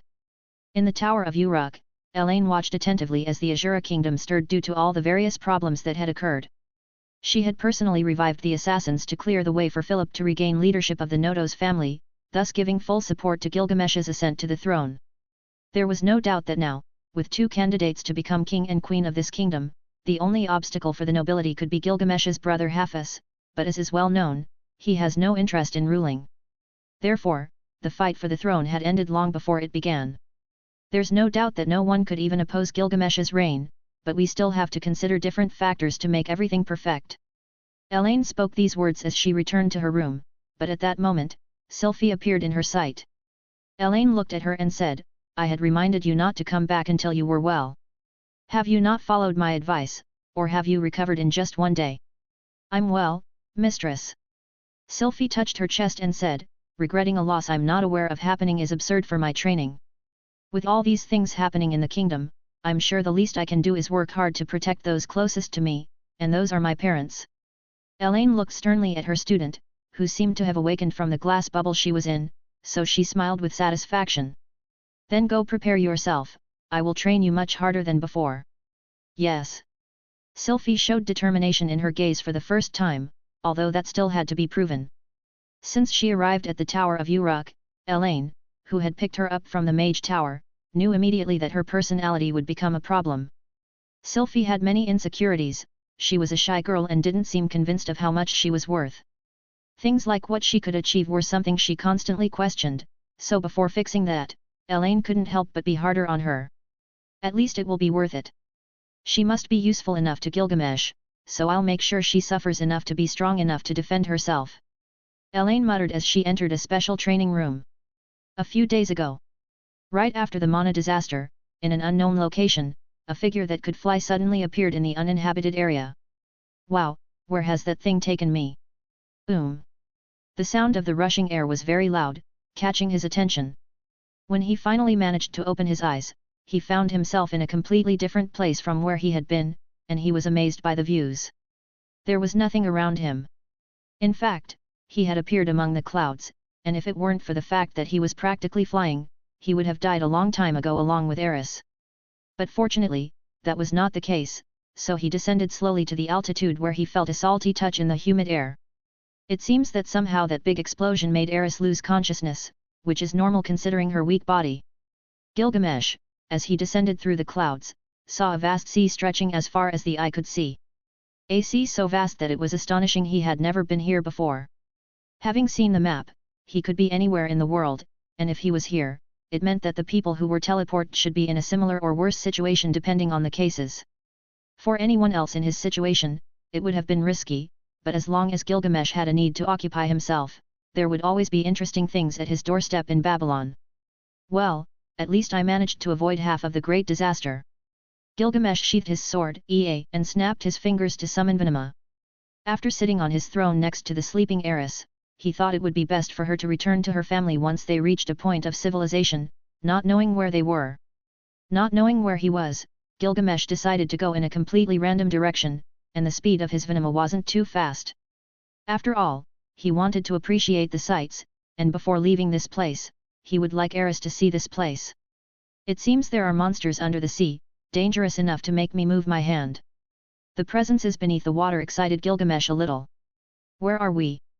At that moment, Aris, who had been unconscious in Gilgamesh's arms, slowly opened her eyes, and the first thing she saw was the smile of the person who had carried her into the sky without warning. "How do you feel after that incredible adventure?" Gilgamesh cast a glance at Aris, who seemed dazed. "I'm fine, just a little confused." Aris sat up, holding her head, and when she saw that they were sitting in what appeared to be the middle of the sea, she grabbed Gilgamesh's clothes tightly, with an impression so great that she remained silent for a long time. "You must be impressed. It turns out we're in an unknown place after the explosion, so..." Gilgamesh couldn't help but explain to Aris what had happened. In addition to that, knowing the many things that could happen, he had prepared in advance. It was then that Aris understood what was happening. It turned out she had been protected by Gilgamesh when all that happened. Now that she thought about it, looking around, she wasn't scared, on the contrary, she felt very excited about embarking on this adventure. She was relieved that her parents were okay, so Ghislaine was likely fine, knowing that a powerful spirit summoned by Gilgamesh was protecting him. Now, without those worries, she stretched her body and said, "I'm ready to travel the world." Gilgamesh turned his head, thinking, "Who invited you?" Chapter 117, In the Middle of the Sea. "Isn't it better to fly?" Aris leaned her body against Gilgamesh's, unaware that she was the first woman to sit on the throne of his Vinama and act this way with Gilgamesh. "Weren't you so scared to the point of digging your nails into my back?" Gilgamesh asked with a calm look directed at Aris. Aris wore a serious expression and said, "It was just the heat of the moment." "Better yet, how can you fly? That's unimaginable. I can't forgive the fact that you can fly, and you never showed me that incredible ability in all these years. There are many things you don't know about me, Aris. I become more incredible every time you dig deeper into my secrets," Gilgamesh said in a mysterious tone as he manipulated his Vinama once again. "You're still as arrogant as ever, just more subtle. How could there be secrets between betrothed? We will marry in the near future, so there's nothing to hide, right?" Aris extended her hands and boldly embraced Gilgamesh because he never told her anything. Gilgamesh sighed and said, "Just remember to behave in front of others. I usually don't show my kindness to those who might be my enemies." Aris nodded. She thought that Gilgamesh would tell her about the secrets of his power at some point, so there was no need to know it now. Besides, because they were still very young, and Gilgamesh didn't seem like a young man with active hormones, she felt the need to take the initiative in this regard. If Gilgamesh didn't want to take the first step, she needed to mark her territory before another wife arrived to take her first position. As the future king, Aris understood that Gilgamesh would have more than one wife, and it was something she accepted as natural. But she couldn't tolerate another witch taking the top spot from her as his only betrothed at the moment. It is said that in the sea, there are truly terrifying beasts that many pirates and sailors encounter, although it's rare for ships to fall victim to them, Gilgamesh said after running out of conversation topics. After some thought, he concluded that it wasn't suitable for Aris's peace of mind. "Then I'll cut them with my sword." Aris didn't worry about such trivial things. After all, they were flying on a ship that was incredibly fast. But just then, a few dozen meters in front of them, a burst of water stirred the waves, and an enormous serpent's head emerged in front of them. Its appearance seemed ancient, and its aura was very profound. Roar! The mighty roar made Aris, who had arrogantly declared that she would kill any creature emerging from the sea, feel afraid. She gripped Gilgamesh's shoulder tightly and asked, "What do we do now?" "But look at that beautiful creature. It's been a long time since I've seen such a large and aggressive-looking marine creature." Gilgamesh ignored the beast's roar, showing no concern for safety. At this moment, the only one unaffected by that aura was Gilgamesh. He observed this supposed invincible beast and remained silent. The serpent's shadow gazed at Aris for a while, then turned its attention to Gilgamesh for a longer period. Finally, it all turned into a gentle snort, and the shadow materialized in front of the two of them. Feeling the presence of this serpent, Aris, who had a pale expression, dared not close her eyes. This was the first time she was so close to a dangerous creature. "Humans, it's been a long time since I've felt energy so similar to the divine from a mere human." Much later, after the serpent's presence subsided, Aris finally grew less nervous, and her expression softened. This scene, at least for her, was truly terrifying. This was a serpent that possibly had over 1,000 years of existence, so it was natural for her to feel fear. "That thing can talk!" Aris couldn't help but exclaim with surprise and fear. "Don't be afraid. This kind of worm can't even touch us, and he knows it very well, right?" Gilgamesh looked at the serpent with such a cold expression that even the well-concealed killing intent in his face was overshadowed by the creature. That arrogant comment made Aris want to cover Gilgamesh's mouth. She couldn't imagine he would dare to say those words after being in the presence of that serpent. Anyone else would have already fainted from fear, gasping for air, and unable to speak. The ancient aura that the serpent was emitting was something only beings like dragons could release, but not just any dragons. It referred to the oldest and most powerful dragons that had mastered the ability to speak. You're right, human. You're much stronger than all the self-proclaimed gods in this world combined. You don't need an introduction because everyone should know you. The serpent lowered its massive neck and asked, but I don't understand, why are you in the body of a mere child? Chapter 118, The Turbulence of the Sea. Is that worm upset because it hasn't spoken to humans in a long time? Aris cast a puzzled look at the serpent. Gilgamesh nodded and said, perhaps you might think of me as someone of such low stature as the odd gods of this world, but believe me when I say that no being, even those who hide from the human eye, is my rival. None can match my power, so you should choose your words carefully and not interrogate me as you would with others. That's true. In this world, there have been incarnates, summoned beings, and reincarnates, but it's the first time someone like you has arrived in our reality. I assume no one summoned you, you're not an anomaly but rather a result of sheer fate. Are there human summonings? It seems somewhat similar to spirits, murmured Aris, observing Gilgamesh's unusually serious expression. The serpent moved its body weakly and spoke in a deep tone, you should be well aware of your situation. The power you possess isn't from this world, so things should be easier for you moving forward. However, I must dare to make a very important request, do not destroy the world. There are beings here who are just learning to live, so please consider that every time you engage in combat with others. Gilgamesh smiled coldly and said, that depends on my enemies. I don't know what's been happening, but lately, they've been throwing themselves at me like uncontrollable pests. Aris looked around, not fully understanding what was happening. She approached Gilgamesh and asked, so, are you Gilgamesh or not? Do you believe this stupid worm? Well, you should be the first to know about this, and I'll fully understand whatever decision you make. Gilgamesh turned to Aris and said with a dignified voice, my name is simply Gilgamesh. I awakened in this body after dying in a war at a relatively young age. It was the creation of gods whom I later began to challenge, and after my death following the victory in that war, I don't know how I woke up in this place. I never married, I never had children, I had no lovers, and all I remember from my previous life were the final moments. Mysteriously, I don't know how it happened, but I woke up in the same body I remember. I had planned to tell you much later, but now that I think about it, if we are engaged, you should know before things happen that you might regret. As he spoke these words, Gilgamesh didn't feel guilty, nervous, or fearful that Aris might say she didn't plan to marry a man older than her. In a way, it was understandable, but from another perspective, people here often married elves who were over 200 years old and dragons who had lived for over 500. In a way, these words were only something from the past, as he didn't intend to pursue an 11-year-old girl. That's precisely why Gilgamesh never crossed any boundaries with a child, never touched her inappropriately, and respected her personal space at all times. Now that his plans included building a place where he might spend most of his life, he simply followed his heart. However, having glimpsed fragments of the future, he knew that in a way, they both ended up getting married, something he couldn't quite comprehend. Then you don't know if your memories belong to someone else, if you're your own self, or if it's just an inheritance. Aris extended her two hands and touched Gilgamesh's face. She looked at him with a calm expression and said, you are Gilgamesh Azura, you are both the same and different, the same and another, to me, you are the Red Prince who came to my family to propose marriage.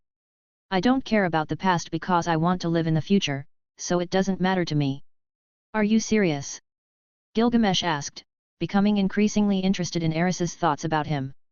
In a way, she wasn't lying, but she seemed upset. I'm serious, but I'm upset because a stupid worm ruined this story with its annoying appearance. Aris turned to the serpent and asked, so, what more do you want? If you think about it, this conversation shouldn't even be happening, you know? There are few people curious about the lives of others, knowing how complicated their own lives are, but you seem interested in things that don't concern you. The serpent looked at Aris and displayed its enormous tongue. I was merely curious to know what kind of being had so much divine and magical energy. Now that I've seen it with my own eyes, I can leave you in peace. However, if you have any questions for me, I can answer whatever you like." Gilgamesh nodded and asked, "Do you know the human god and do you know where he is?" "I do know him. I've encountered many of his apostles in past years, but where he is located remains a mystery." "Certainly, it's not in this world, so there must be a place that humans can't easily tread."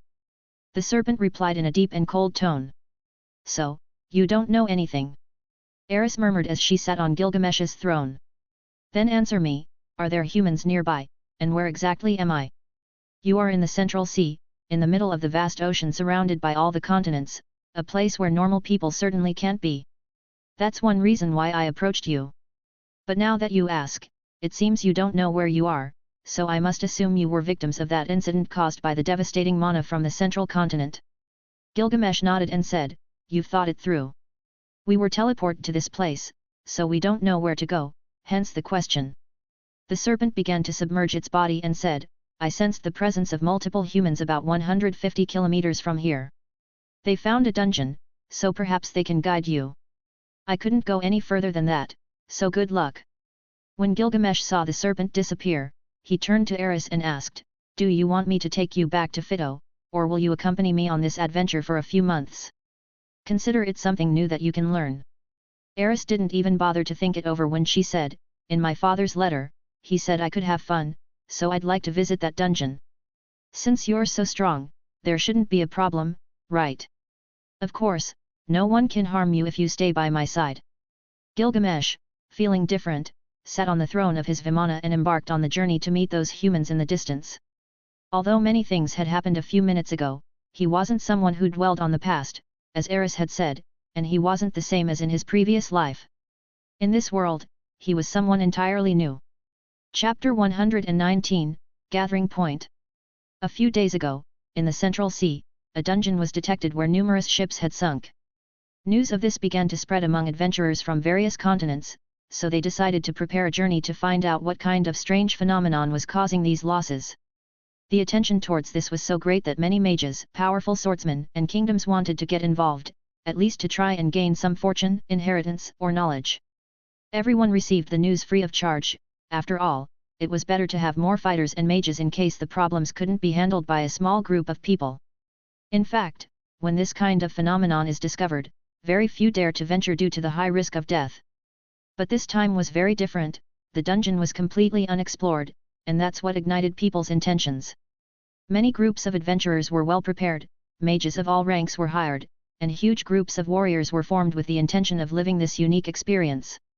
For everyone, this unexplored dungeon meant there would be a large number of medicinal plants, weapons, or magical items, research materials, and even books full of history about long-forgotten magics.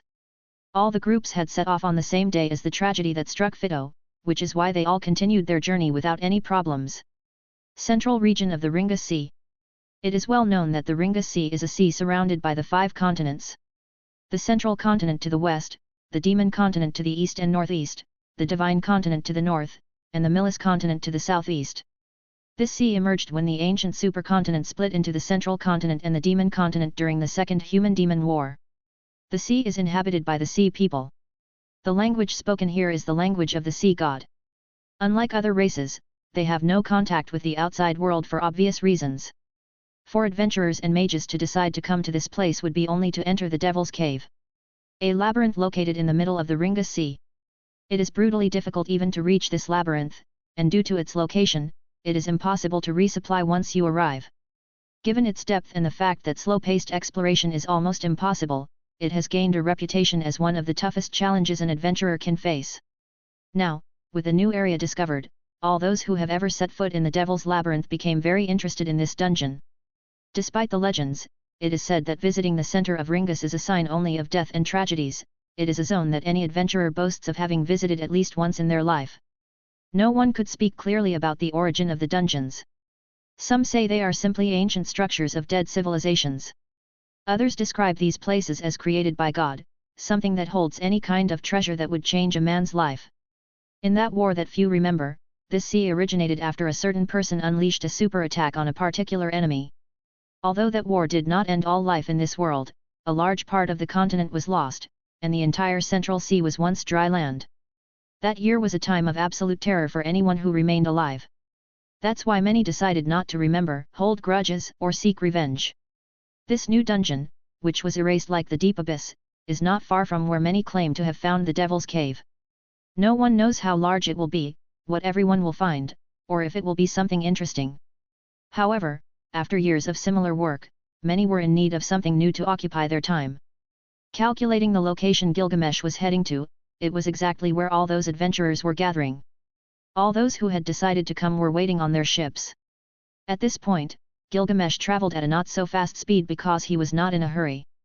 Because of that, Gilgamesh even performed maneuvers with his Vimana and only stopped when Aris ended up soaked in seawater. Come on, don't be mad, you told me you were hot, so I just got you a little wet. Gilgamesh concealed his ironic smile from Aris's complaints. Aris looked at Gilgamesh coldly and asked, then why am I the only one who's wet? Just a coincidence. Gilgamesh manipulated his Vimana just above the sea surface, creating a powerful agitation that left traces in its wake due to the high speed at which it moved. Gilgamesh's vision was not bad, so he could see perfectly certain figures in the distance that seemed to be ships, dozens of ships anchored motionless in the calm sea. Supposedly, this was the point where the serpent had encountered humans, something very abnormal according to its words. The flags of various mercenary groups were flying high on the ships, while some of the more experienced adventurers were diving into the water after mages cast spells to scare off sea creatures. At the moment when many groups of adventurers were stationed near the dungeon entrance, they had heard about what happened in Ctto, which certainly piqued their curiosity. However, right now, they were all focused on this point that could change their lives. Not long after numerous groups of adventurers arrived, there were other ships approaching from the distance. The Red Dragon mercenary group has arrived. A formidable group of demon mercenaries enlisted from different parts of the continent, they specialized in wars and were extremely brutal. The already stationed mercenary groups looked at these demons with expressions of disgust. There may not have been resentment between them, but they would definitely look for ways to kill each other. The leader of the Red Dragon mercenaries simply greeted the humans standing in front of him and then turned his gaze to the tasks he needed to attend to on his ship. Next, there were many other scattered groups of adventurers arriving on smaller boats. The Green Spider adventurer group is here. No way, those lunatics are here. I heard that in their last appearance, more than half of their members died, a tragedy within the mercenary groups. This group of adventurers took on the most dangerous tasks and fulfilled them only to taunt those who considered themselves adventurers and never left their villages, something that they enjoyed greatly. Aren't we more than 1,000 adventurers? Those who die will pass on their things to those who live, that has always been the way, so it's not surprising that they even brought their slaves. Seeing the arrival of multiple groups of adventurers from all continents, a few inexperienced adventurers didn't understand why some even brought their wives on this deadly adventure. There's something you don't know. Ancient legends say that if a ship is abandoned, and there's no crew to protect it, what will happen is that the ship will disappear. By the time the adventurers resurface from the sea, they'll find their ships have vanished. An old adventurer commented as he opened a fish and tossed its entrails into the sea. A woman who appeared to be a child said, "Those are baseless legends. What happens to an unmanned ship is that it is carried far away by the sea's waves. It can even be destroyed by sea creatures, which is understandable since we are in their territory." And who are you? I'm Roxy Megardia, a holy class water mage.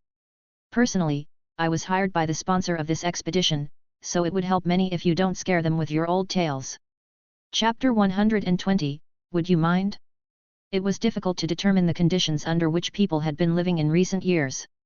Life for everyone had been simple, and no one bothered to improve their way of life. It seemed that everyone was only concerned with surviving using their own methods. Reaching adulthood meant that you could become an adventurer, and if you were lucky, enroll in a school of magic or fencing to improve your strength. But in recent years, conditions had changed, starting from the center of the Azura Kingdom and eventually extending to the other continents. Boom! Boom! A loud noise echoed in the sky, and suddenly, a golden aura arrived at a speed that no one noticed, near where some ships had been affected by the explosion. What the hell just happened? Is it a sea beast? Everyone held their breath as they tried to figure out what had attacked them. Only moments later, they saw a strange ship flying above the water, something that was flying right before their eyes. What is that supposed to be? One of the adventurers asked, confused to see a boy no older than 16, along with a girl who looked barely 11, sitting on a magnificent throne that should belong only to a monarch. Hey kid, you've got a beautiful means of transport there, it could be the envy of everyone. Reminds me of the floating fortress of the Dragon King. You and your girlfriend better get out of here before some bad guys attack you and leave you with nothing. These comments provoked laughter from many people, who found this scene highly irrational. But everyone fell silent when they saw golden chains emerging from behind that flying platform, which held the man by all four limbs, leaving him unable to do anything to prevent it. Hey, what the hell are you doing? Kid, be careful with your actions, you could end up losing your life in this place.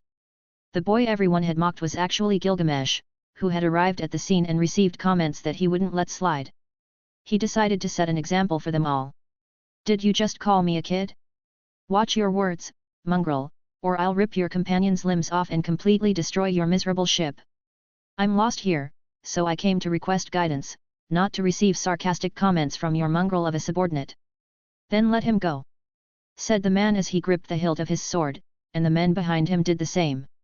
You pathetic mongrels, Aris muttered with a cold look, holding her sword at the ready, prepared to start a slaughter in this place. Gilgamesh, on the other hand, patted his chest, straightened his wrinkled clothes, and looked at the man in front of him. He said, so, to ensure none of you die, apologize like the dog you are. When Gilgamesh's words were heard by the others, everyone looked at the boy with surprised expressions. He's completely insane. Does he even know that those are the Black Bull's adventurers? Should we tell him? The whispers were about to continue when one of the man's bones who was suspended in the air cracked, and he let out a scream of pain. Son of a bitch, you've crossed the line. Rodolfo, the leader of the Black Bulls, unsheathed his sword and attacked the golden chains holding his subordinate. Boom! Boom! Boom! 3 distinct strikes were heard, but none of them managed to cut through those golden chains. Instead, Rodolfo's sword suffered severe damage. His previously cold face turned slightly worried as he couldn't sever the chains. Stop, Rodolfo, you're making things worse! Shouted an elderly man who was one of the captains of the disbanded Adventurers Unification, formed and sponsored by nobles. Old Man Bolt, stay out of this unless you want things to turn red before we even start the dungeon raid. Damn it, we both know my subordinate's stupid joke wasn't that big of a deal. They're just kids, we can let it go by simply apologizing. Bolt said with a deeply concerned look, as he observed the chains that seemed to have a will of their own. Move aside. A female voice came from the back of Bolt's ship, and when her gaze fell on the young man in front of her, her expression filled with surprise. Her hands trembled, and her voice barely whispered a name, Gilgamesh. Old Bolt, who hailed from the Azura Kingdom, felt a chill down his spine upon hearing the name from the holy class mage on his ship. He turned his head and asked her, Roxy, how did you just call him? He is Prince Gilgamesh of the Azura Kingdom. Bolt furrowed his brow, and when he was about to ask how Prince Gilgamesh ended up in this place, he remembered the news he had received about a mana incident and muttered, is that him? Stop! Just at that moment, more bones were fractured by the chains due to Rodolfo's continued threats towards Gilgamesh, who simply watched this beautiful scene with a calm expression, as if what he was doing was nothing more than trivial. Gilgamesh wanted to send a message to all these adventurers with their heads between their legs, telling them that he was not a duck in dangerous waters, he was a damn predator among chickens, and if they messed with him, everyone would lose.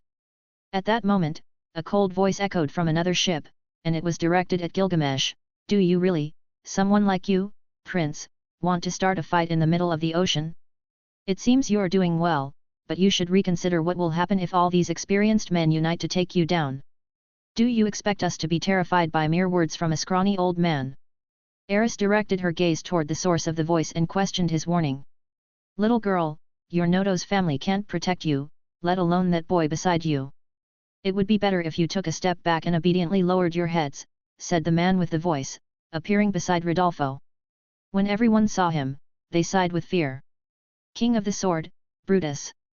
Gilgamesh, from beginning to end, never looked at anyone other than the clear sky and said, I will respect the dignity of those who respect mine. When I speak to someone, I always consider that I'm speaking to a person, not a dog.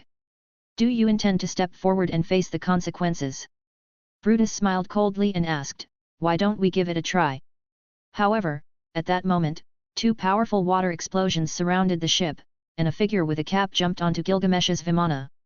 In an authoritative tone, she said, "My name is Roxy Megardia, and he is Gilgamesh Azura, my best disciple and one of the strongest men present here. So, if you don't want this to turn into a fight where nobody can gain anything except their pride, it's better to forget this and focus on the main objective of our gathering at this point." Teacher. Gilgamesh's eyes looked at the small figure with some confusion, but after figuring out what was happening, he smiled slightly, knowing who the woman in front of him was. "Gilgamesh, make a decision, do you remember? Kill or spare, that's what you told me in our last lesson," Roxy said with a smiling look at her best student. "I didn't think this would happen, but I'm glad to see you again and in better conditions." Chapter 121, The Story of Prince Gilgamesh. A while ago. My name is Roxy Megardia, and I am from the Megard tribe, a part of the demon continent race. My parents are Rowan and Rokari, both of whom protected me until I ventured out of my village in a quest to find myself. Because I was born without the ability of my race to communicate telepathically, my parents taught me to speak normally, and I could feel less cursed. Roxy was pained by her inability to have a conversation with others in her tribe. This led her to isolate herself from the rest and ultimately leave what was once her home. Feeling the void in her heart, she decided to leave home and become an adventurer to earn some money, all with the goal of leaving the continent. During that time, she joined the adventurers group called the Rokarisoa Gang, along with Dale, who later died, leading to the group's dissolution. After those life-altering events, she stayed with Bloody Kant for a while, where Kant gave her a letter of recommendation for the Renoa Magic Academy. She then headed to Sharia to become a student at the academy. Her life within the magic school was dull. She couldn't keep up with others, and her insecurities occasionally made her feel sad. She wanted to have her own love story, wanted someone to cherish her as their treasure, but no one had shown interest in her because of her petite appearance. Upon reaching the advanced rank in water magic, Roxy became a student of Gina's Hafiz and eventually became a water saint.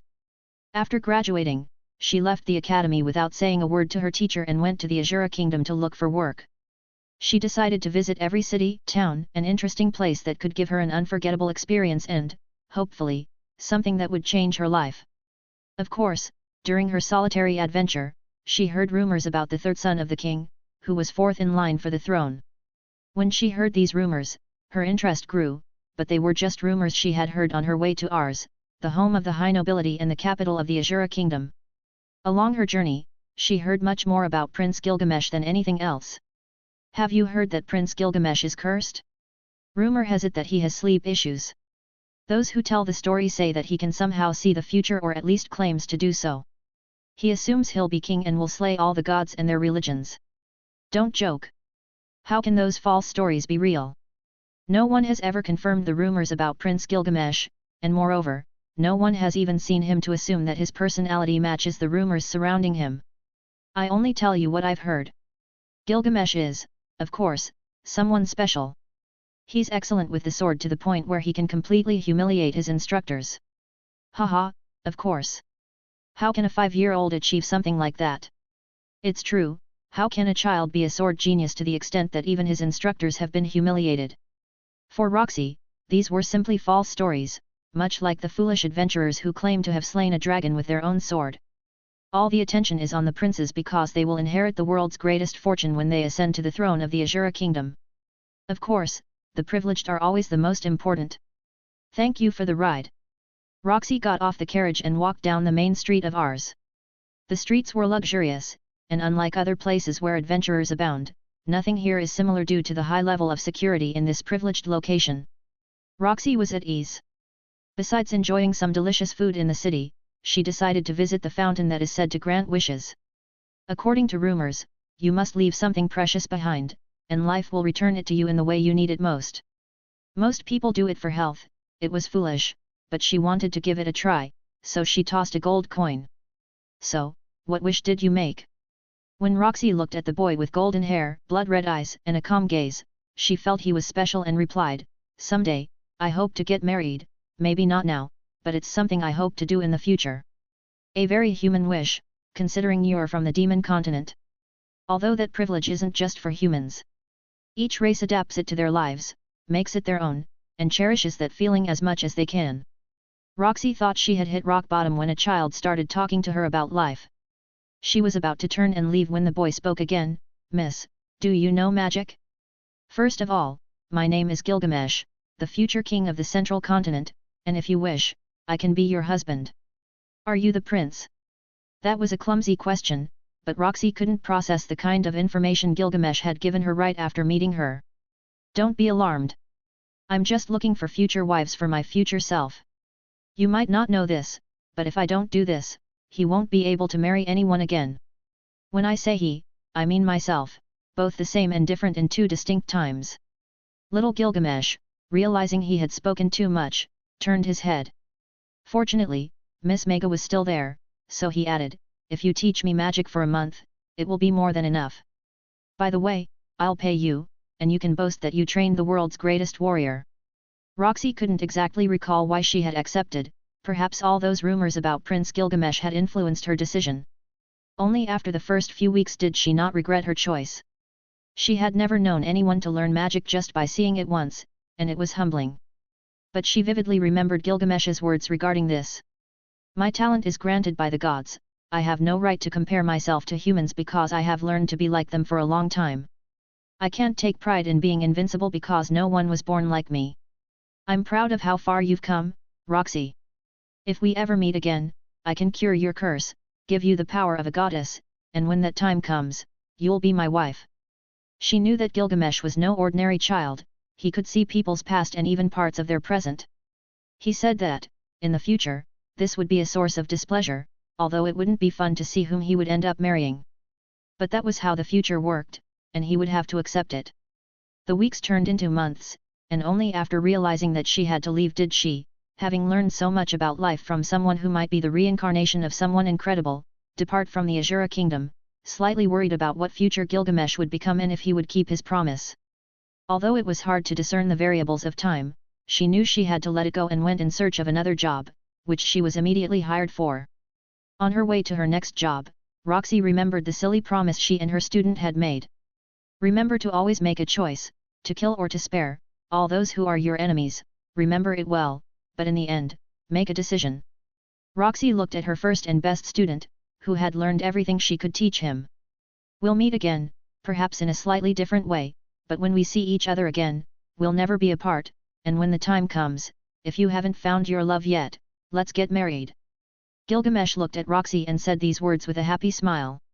He bowed respectfully and said, I'm sure we'll meet again. I don't believe that. If you claim to be someone completely different, you won't remember me. As long as we don't see each other, you won't remember that I was ever your teacher. Chapter 122, My Promise. Everyone who becomes involved with Gilgamesh becomes stronger, their sense of life improves, and they bring out their best selves. That was something everyone could observe when they interacted with him, but many others were not as fortunate and ended up becoming his enemies. Roxy Megardia had grown in confidence, she felt that she should be proud of knowing exactly what her strengths were. Her life was pleasant, others weren't so lucky, so she felt blessed.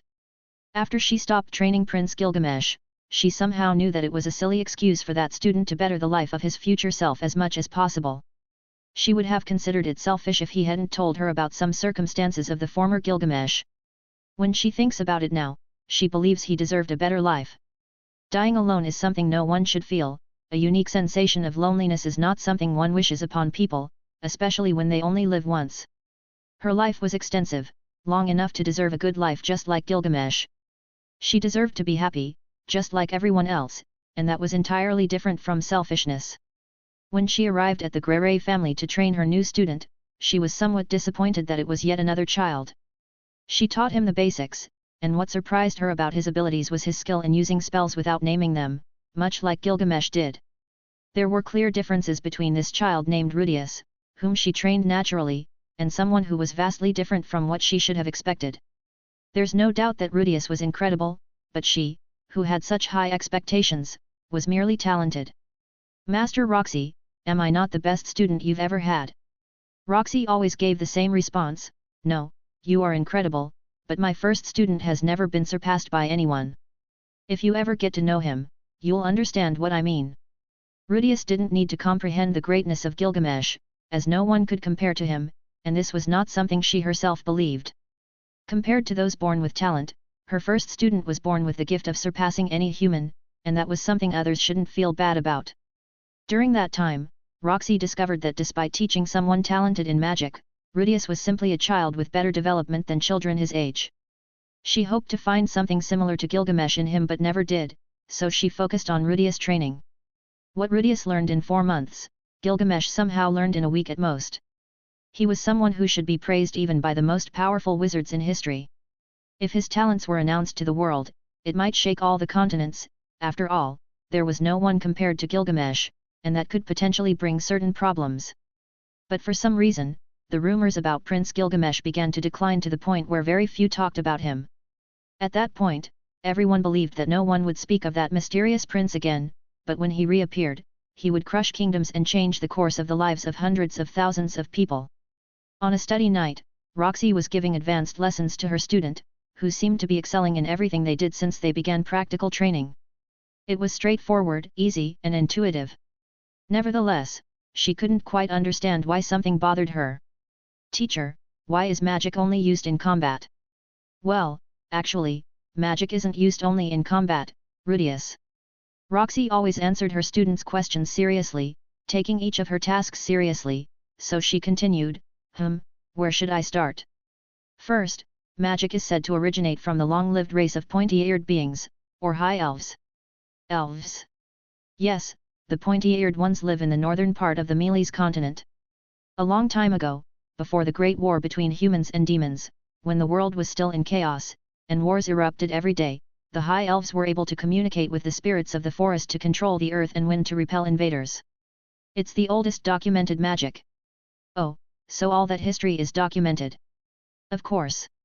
Roxy nodded and continued, "Current magic comes from the human race's imitation of the magic possessed by the high elves, as well as its subsequent development. Humans are particularly good at this." "What are humans especially good at?" "Human adaptation to magic was a kind of blessing." "Yes, the human race is always behind the creation of new things. The reason magic is mostly used in combat is that it's primarily utilized in conflicts, but even if you don't use magic, you can achieve similar effects by harnessing what surrounds us." "What do you mean by what surrounds us?" "For example, if you need light, you can light a candle or oil, right? Also, not all types of magic are useful in combat. For instance, summoning magic allows you to summon magical beasts or spirits of the corresponding level." "Summoning magic? Can you teach me some?" "No, I'm sorry, I've never used it. And, although I said tools, it also includes magical items." "Magical items?" "Objects that possess special attributes or effects. To work, they have magical circles inscribed inside, so you don't need to be a mage to use them, although they do require a mana expenditure for their use." "I see."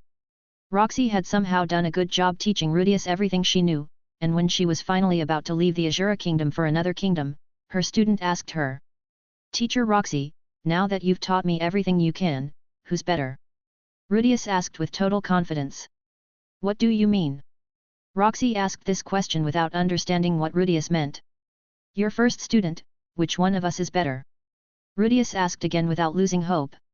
Understanding that question, Roxy simply smiled and said, "No one, not even I can compare to Gilgamesh, but he doesn't compare himself to anyone else either. He taught me that merely comparing is a defect of confidence and longing. When we as a society stop comparing ourselves to each other, we'll understand the true value we bring to others. But I still want to know." "I already told you, Rudius, you're incredible, and there's no doubt that no child your age can surpass you now or in the future. However, the student I told you about is extraordinarily talented.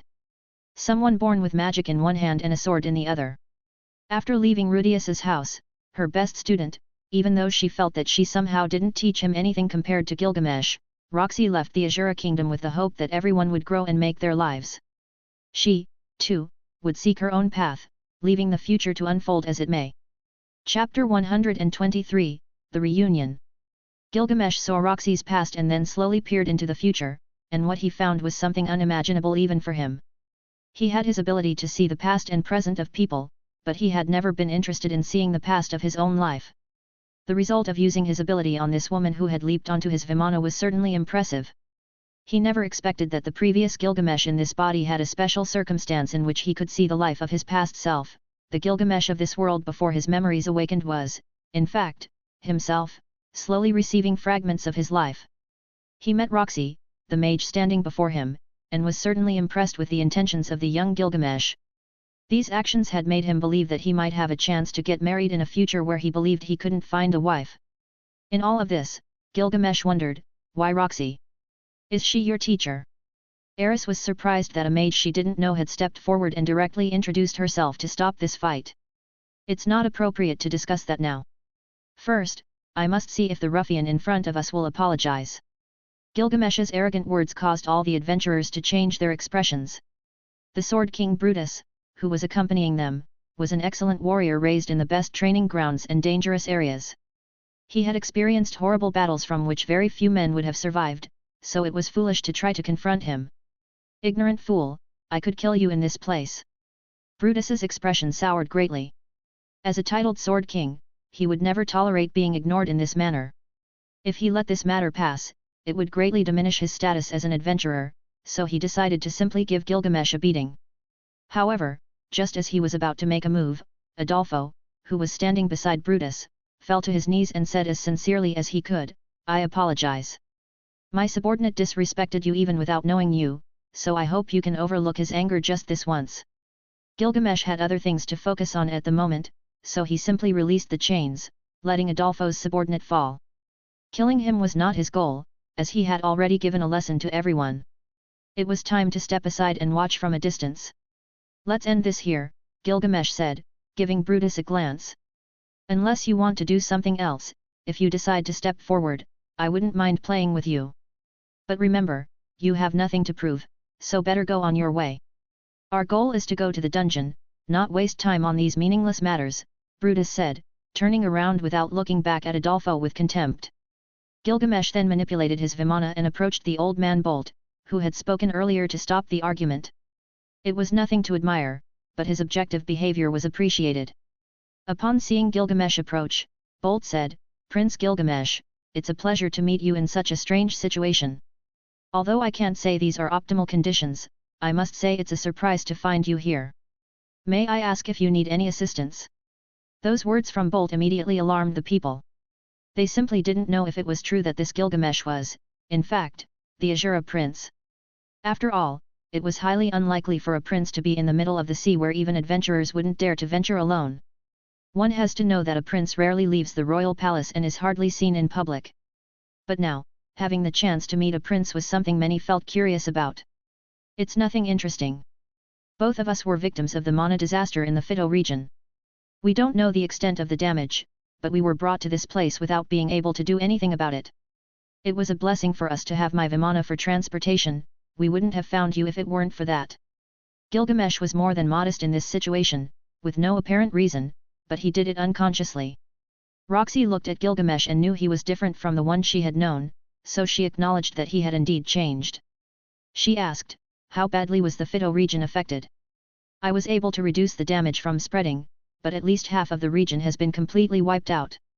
Nobody would know the reasons for this even if they have basic knowledge of what happened. By the way, Mistress Roxy, what are you doing in such a dangerous place? Gilgamesh asked, looking at Roxy, who seemed quite uncomfortable. Although he said these words, many interpreted them differently, so they remained silent. However, Roxy knew about Gilgamesh's capabilities long before he became known, so she said, how do you feel? According to my memories, you should know the truth about what happened to me. Although it feels confusing, I could remember a part of my childhood when I looked at you, Gilgamesh said as he touched Roxy's head. It's not the right time to talk. By the way, who is the beautiful girl accompanying you? Roxy looked at Aris after she had remained silent all this time. She's Aris, my current fiancée, and we were together at the time of the explosion, Gilgamesh introduced Aris formally. Nice to meet you. Can I ask if you're another suitor of Gilgamesh? Aris took Roxy's free hand, and her expression became very serious when she asked this question. What do you mean? Roxy stuttered when this bold girl asked her that. Aris smiled and said, well, it's not usual for Gilgamesh to talk to women. So, besides me, there's a certain elf waiting in Ars, and you would be the third. It doesn't bother you, right? No. Wait, what? Roxy's mind short-circuited, and she didn't know how to respond. Fortunately, Gilgamesh interrupted the conversation and said, Aris, Don't bother Roxy with uncomfortable questions. Haha, it's not uncomfortable at all. If she wants to marry me, I have no problem with that, but that comes from the heart, not just words, Gilgamesh said in a serious tone as he looked toward what was beneath the water. On the other hand, Roxy didn't even bother to say anything. She knew that the current Gilgamesh was much more ruthless than his younger version. Although his words remained the same as before, their meaning had now changed significantly. Chapter 124, The Cave. In the depths of the sea, there was a hidden cave beneath massive rocks that obscured the view from above. After investigating for a few hours, the adventurers had found the entrance to the cave. They've found the entrance to the cave. We can go in and start our investigations. It seemed like a large place, and a location so concealed was certainly more than just a cave, judging by the recent disturbances they had caused. The loss of ships was due to something magical pulling them from within, so after some investigations and searches, they discovered that it was a dungeon. There have been rumors of many sunken ships in this part of the sea. Some adventurers who miraculously survived that catastrophe found signs of what could be a dungeon, so I came to support since I'm a water mage, a king class. Roxy explained her reasons with more calmness after Gilgamesh gave her that confidence. From what I can see, everyone will die if they go down there. Even Gilgamesh, with his exceptional abilities, was unaware of what lay below. That was why this place had caught his attention. Under normal circumstances, he wouldn't be interested in this place. However, now it was different because he was seeking the human god. If he had a chance to find it, he wouldn't miss it. How this world worked was still a secret to Gilgamesh, and so was finding that human god who should be in an unknown place, a special zone just for him, like a different dimension. He had let his spirits gather evidence, but none of them could uncover anything. That's why, while traveling the world, he would investigate the most mysterious places. Gilgamesh stood apart from the others, staying with Roxy and Aris, who were sitting on the throne of his Vimana, observing the depths of the sea, which were difficult to see beyond with just their eyes. In normal circumstances, everyone should not get involved in this place. But as adventurers, telling them this might hurt their pride. That way, everyone will fall into the trap like a herd. How deep is it? Aris leaned over the water, and no matter how close she got her face to the unusually calm water, she couldn't discern much. Roxy held her magical staff and said, it should be close to the depth. Fortunately, the entrance is much higher, so we shouldn't have to dive too deep. For many, this is already a challenge, but for the rest, it's just getting a bit wet. Gilgamesh, who was sitting and analyzing the situation, watched as people began to dive into the water one after another, like greedy dogs. It was something so ordinary to see since it was a type of human nature. If he ever posted a worldwide announcement about an expedition with no possible way out, thousands of men, and perhaps women, would show up to experience that magnificent adventure. The question that everyone always asks is, why? A cold answer would be, why not? Some have escape methods that are hardly feasible, which I consider not at all viable, so the first group of adventurers entering are a kind of bait. No one knows it, but the first group is the bait, and the expedition will be aborted if they die in the first few minutes. Roxy said these words indifferently as if she didn't care about the deaths. So, what are you going to do once no one dies? Gilgamesh didn't say this to prevent Roxy from going in but to join her on this incredible adventure. Of course, I'll go in. It was a mission I accepted as an adventurer, even though I retired from expeditions a long time ago. Roxy had come here at the request of a family that had supported her in recent years, which was why she was here. Then I'll accompany you. Hold on tight, Gilgamesh said, and at that moment, Aris backed away, letting out a small cry when she saw the Vimana sinking into the ground. However, the shields prevented the water from entering the interior, so there were no breathing problems at the moment. Behind the Vimana, several golden ripples opened in a defensive formation to protect them in case a sea creature suddenly attacked. The light from these ripples illuminated the increasingly dark surroundings due to the lower depths. Of course, many didn't know the full capabilities of the Vimana, and when they saw this thing approaching, they were scared but later appreciated the extensive illumination. Although there was a rope connecting the cave's entrance to the surface, it was still terrifying to the point that many turned back. This is beautiful, Aris couldn't help but exclaim with excitement as she hugged Roxy, who was not much taller than her. Impressive. What magical functions does this thing have? Roxy was more excited about Gilgamesh's Vimana than the fact that they were in the depths of the sea. At this point, Gilgamesh noticed that as they delved deeper, there were plants that illuminated the deeper areas of the sea. Different types of fish and many harmless creatures were nearby. Bubbles rose from the surface of the magical shield, beautifully encircling the Vimana's structure. Moving slowly toward the cave entrance, Gilgamesh, upon seeing that it could fit, carefully entered the passage. It was known that underwater caves encompass natural cavities in the sea floor caused by various factors like water erosion, ice, or lava, or less commonly, a combination of these factors. In the most common cases, caves are formed by the dissolution of limestone rock by slightly acidic water. But in this place, magic existed, incredibly powerful creatures like the serpent that Gilgamesh chose not to eliminate, and of course, beings very strong in magic. There were also magical inventions similar to Gilgamesh's Vimana, so the research of ancient races could not be underestimated. It seems like this cave is enormous, and the best part is it has oxygen. Gilgamesh emerged with his Vimana, and the people who were preparing inside the cave a few meters away had already set up campfires to keep warm. Roxy looked at the illumination inside the cave and said slowly, according to records, there are said to be enormous stone doors further into the cave, which is why we're here, but now it looks like we're going to find out. By the way, how strong are you currently? Chapter 125, Greed. Well, I've never really considered how strong I am in this world, as I haven't faced the strongest in this world yet. But I believe I'm skilled enough to get out of here with all of you. Let's go down and regroup with the others. Gilgamesh deactivated the shields and descended as far as he could to the cave's surface. Upon seeing that the two of them were down, Gilgamesh jumped while automatically storing his Vimana in his treasury. As he took his first steps in this underwater cave, he noticed that the algae, moss, and other marine plants had disappeared a few meters from the cave entrance, leaving only the intact rocks. We shouldn't split up. If we go together and stay behind the others, we might be able to detect any traps in advance and act more skillfully, Roxy said, walking ahead with Aris closely following, bombarding her with questions about dungeons. Ouch! At that moment, more people followed in behind them, one after another.